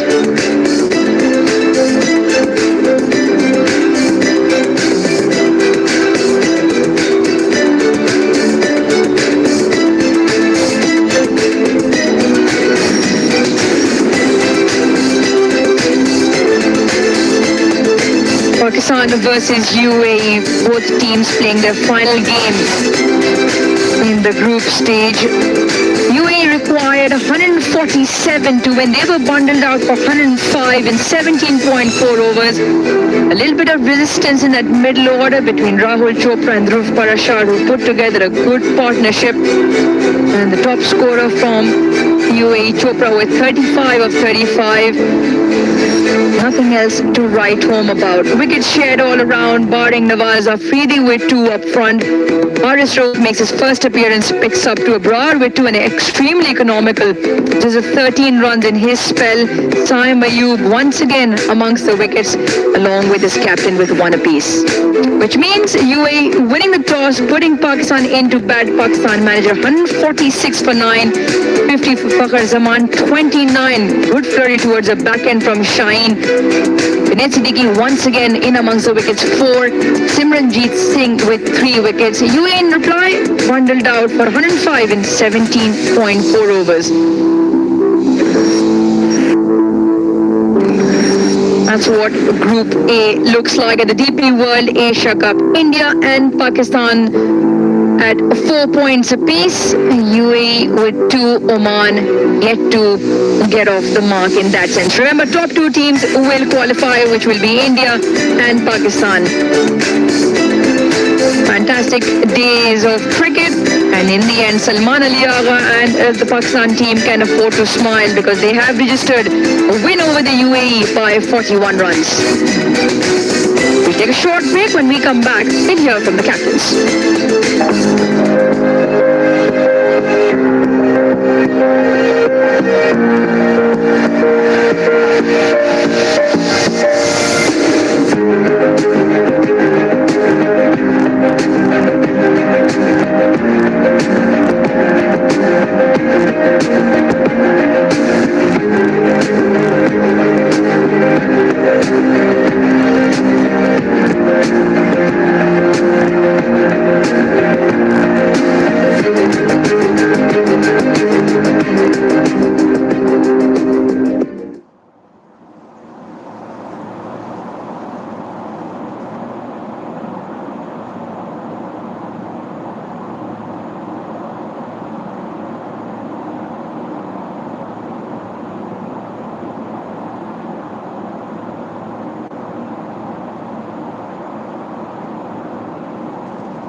victory for India.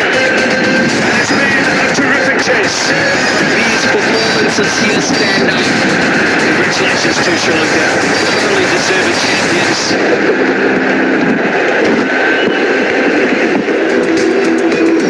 Match number 10 comes to a close at the DP World Asia Cup. Pakistan put into bat, managed 146 for 9. UAE in reply, 105 all out. Pakistan winning the contest by 41 runs. Right now, let's head downstairs for the post-match presentation.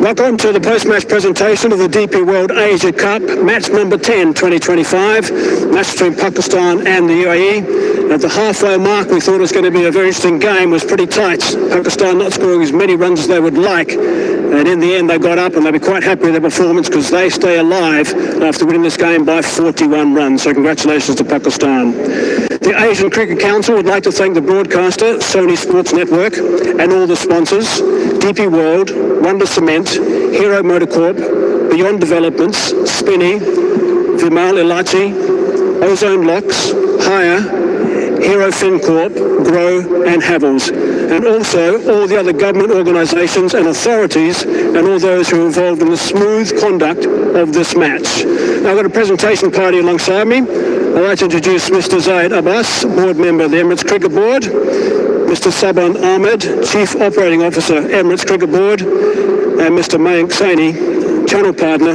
Wonder Cement. Gentlemen, welcome. Now, the first award, I'd like to ask Mr. Mayank Saini to please present the Wonder Cement Game Changer of the Match winner with a cheque of US $3,500 along with a trophy And that award goes to Shaheen Shah Afridi for his 29 runs off 14 deliveries. Congratulations to Shaheen Shah Afridi. We normally, of course, chat to him about his superb stuff with the ball, but today his batting was a big difference in this match. I'd like to invite Mr. Sabin Ahmed to present the higher Super Sixes of the Match Award to a cheque of US dollars 3,000, and the award goes to Fakhar Zaman for his 3 sixes. Fakhar played well for another 50 in T20 cricket. And as we know, that's the way he likes to play. It goes airborne often, and in particular on the leg side. Now it's time to ask Mr. Zayed Abbas to present the DP World Player of the Match Award with a cheque of 5,000 US dollars and a trophy from the Asian Cricket Council to Shaheen Shah Afridi for his work with the ball and also with the bat. I've already talked about that, 29 of 14 deliveries. Importantly also, 18 off the last over, and he also picked up a couple of wickets, including an important wicket of Sharafu. Shaheen, if I can ask you please to come forward. Now tell me about this batting. Runs in the last game as well again today. You're loving it out there. No, just practicing in the nets and nothing special. Whatever I'm practicing in the nets, that's just applying the game as well. Nice for you to come for a Player of the Match Award trophy, and we talk about batting rather than just your bowling. Always special when you perform for his team in winning position. So I think we needed that, and we're looking forward for the upcoming games. The big difference in this game was the 18 runs, which you were instrumental in providing in the last over. What was the feeling in that change room when you got off the park after batting? The early wickets we gone, and then middle overs again. So I think just nothing special, just my job to go and just hit the balls, and that's just I apply there and success. And get a wicket in your first or second over, which you did in your second over. So well done again today. Thank you. Yeah, but just like normally team needed early breakthrough, whatever like team needed, I'll go and just take wickets. Terrific stuff. Thank you. We enjoyed watching you play. Shaheen Shah Afridi, terrific performance today, the DP World Player of the Match Award. Now, if I can ask, please, ask the losing skipper, Mohammed Wazeem, to come forward. Mohammed, first of all, at the halfway mark, how were you guys feeling at the halfway mark of this game? Yeah, I would like to give credit to our bowlers. They bowled exceptional today. As I said you at the toss time, they restrict them on the low total. I think we lost the game from our batting. Well, I guess the whole change room was confident after you'd finished bowling today? Yeah, we were confident, but I think we lost 3 wickets in the power play, and at that time also we were going good till 15th, 16th over, but after that we lost the wicket in cluster. And of course, when we watch UAE play, we know there's a lot of responsibility on yourself, of course, your terrific record, and also Sharafu. When you guys didn't quite kick on, it was time for someone else to stand up, but didn't quite happen. Yeah, we can say that, but if we are taking the responsibility, so we have to finish the game, and yeah, they also, our middle order also have to take some responsibility. So I hope we learn so many things from this tournament, and they will do better in the next upcoming tournaments. And you're disappointed, of course, you're now out of the tournament, but how much have you guys enjoyed being involved? Yeah, we had a good experience in this tournament. We played against Pakistan and India. We learned so many things from them, and yeah, as I said, we will apply this in the upcoming tournaments. Skipper, thanks for your time. All the best in the future. Thank you so much. Thank you. Well, it's nice to chat to Mohammed Wazeem, the captain of UAE. Obviously disappointed with the fact that they have now been knocked out of the tournament. Now, if I can please ask the winning skipper to come forward. On the way, he's got a ball to sign. If you can please sign a ball for Mr. Karan Sureka, representing Fujifilm. Simon Aliaga, if I can ask you to come forward. You got a cheque, by the way. You got a cheque on the way, Simon. Don't forget your cheque. Sorry, that's my mistake. You got a cheque of $15,000 US from Mr. Zayed Abbas, representing the Asian Cricket Council.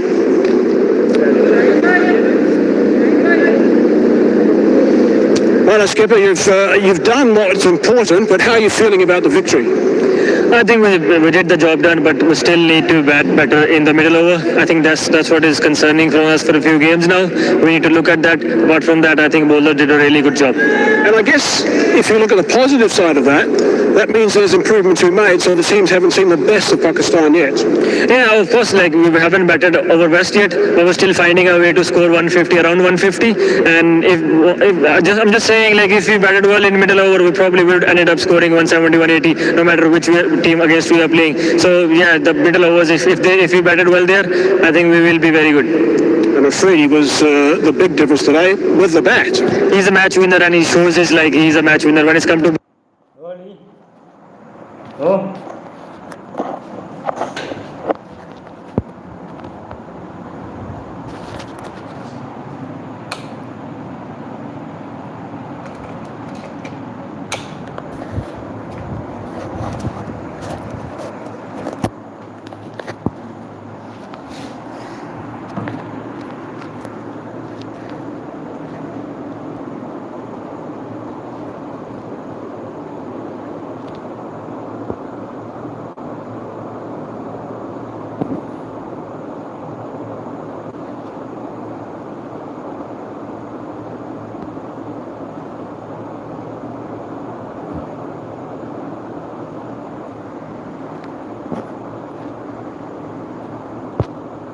His batting is improved like really well, and bowling he's always been great, and he bowled really well as well.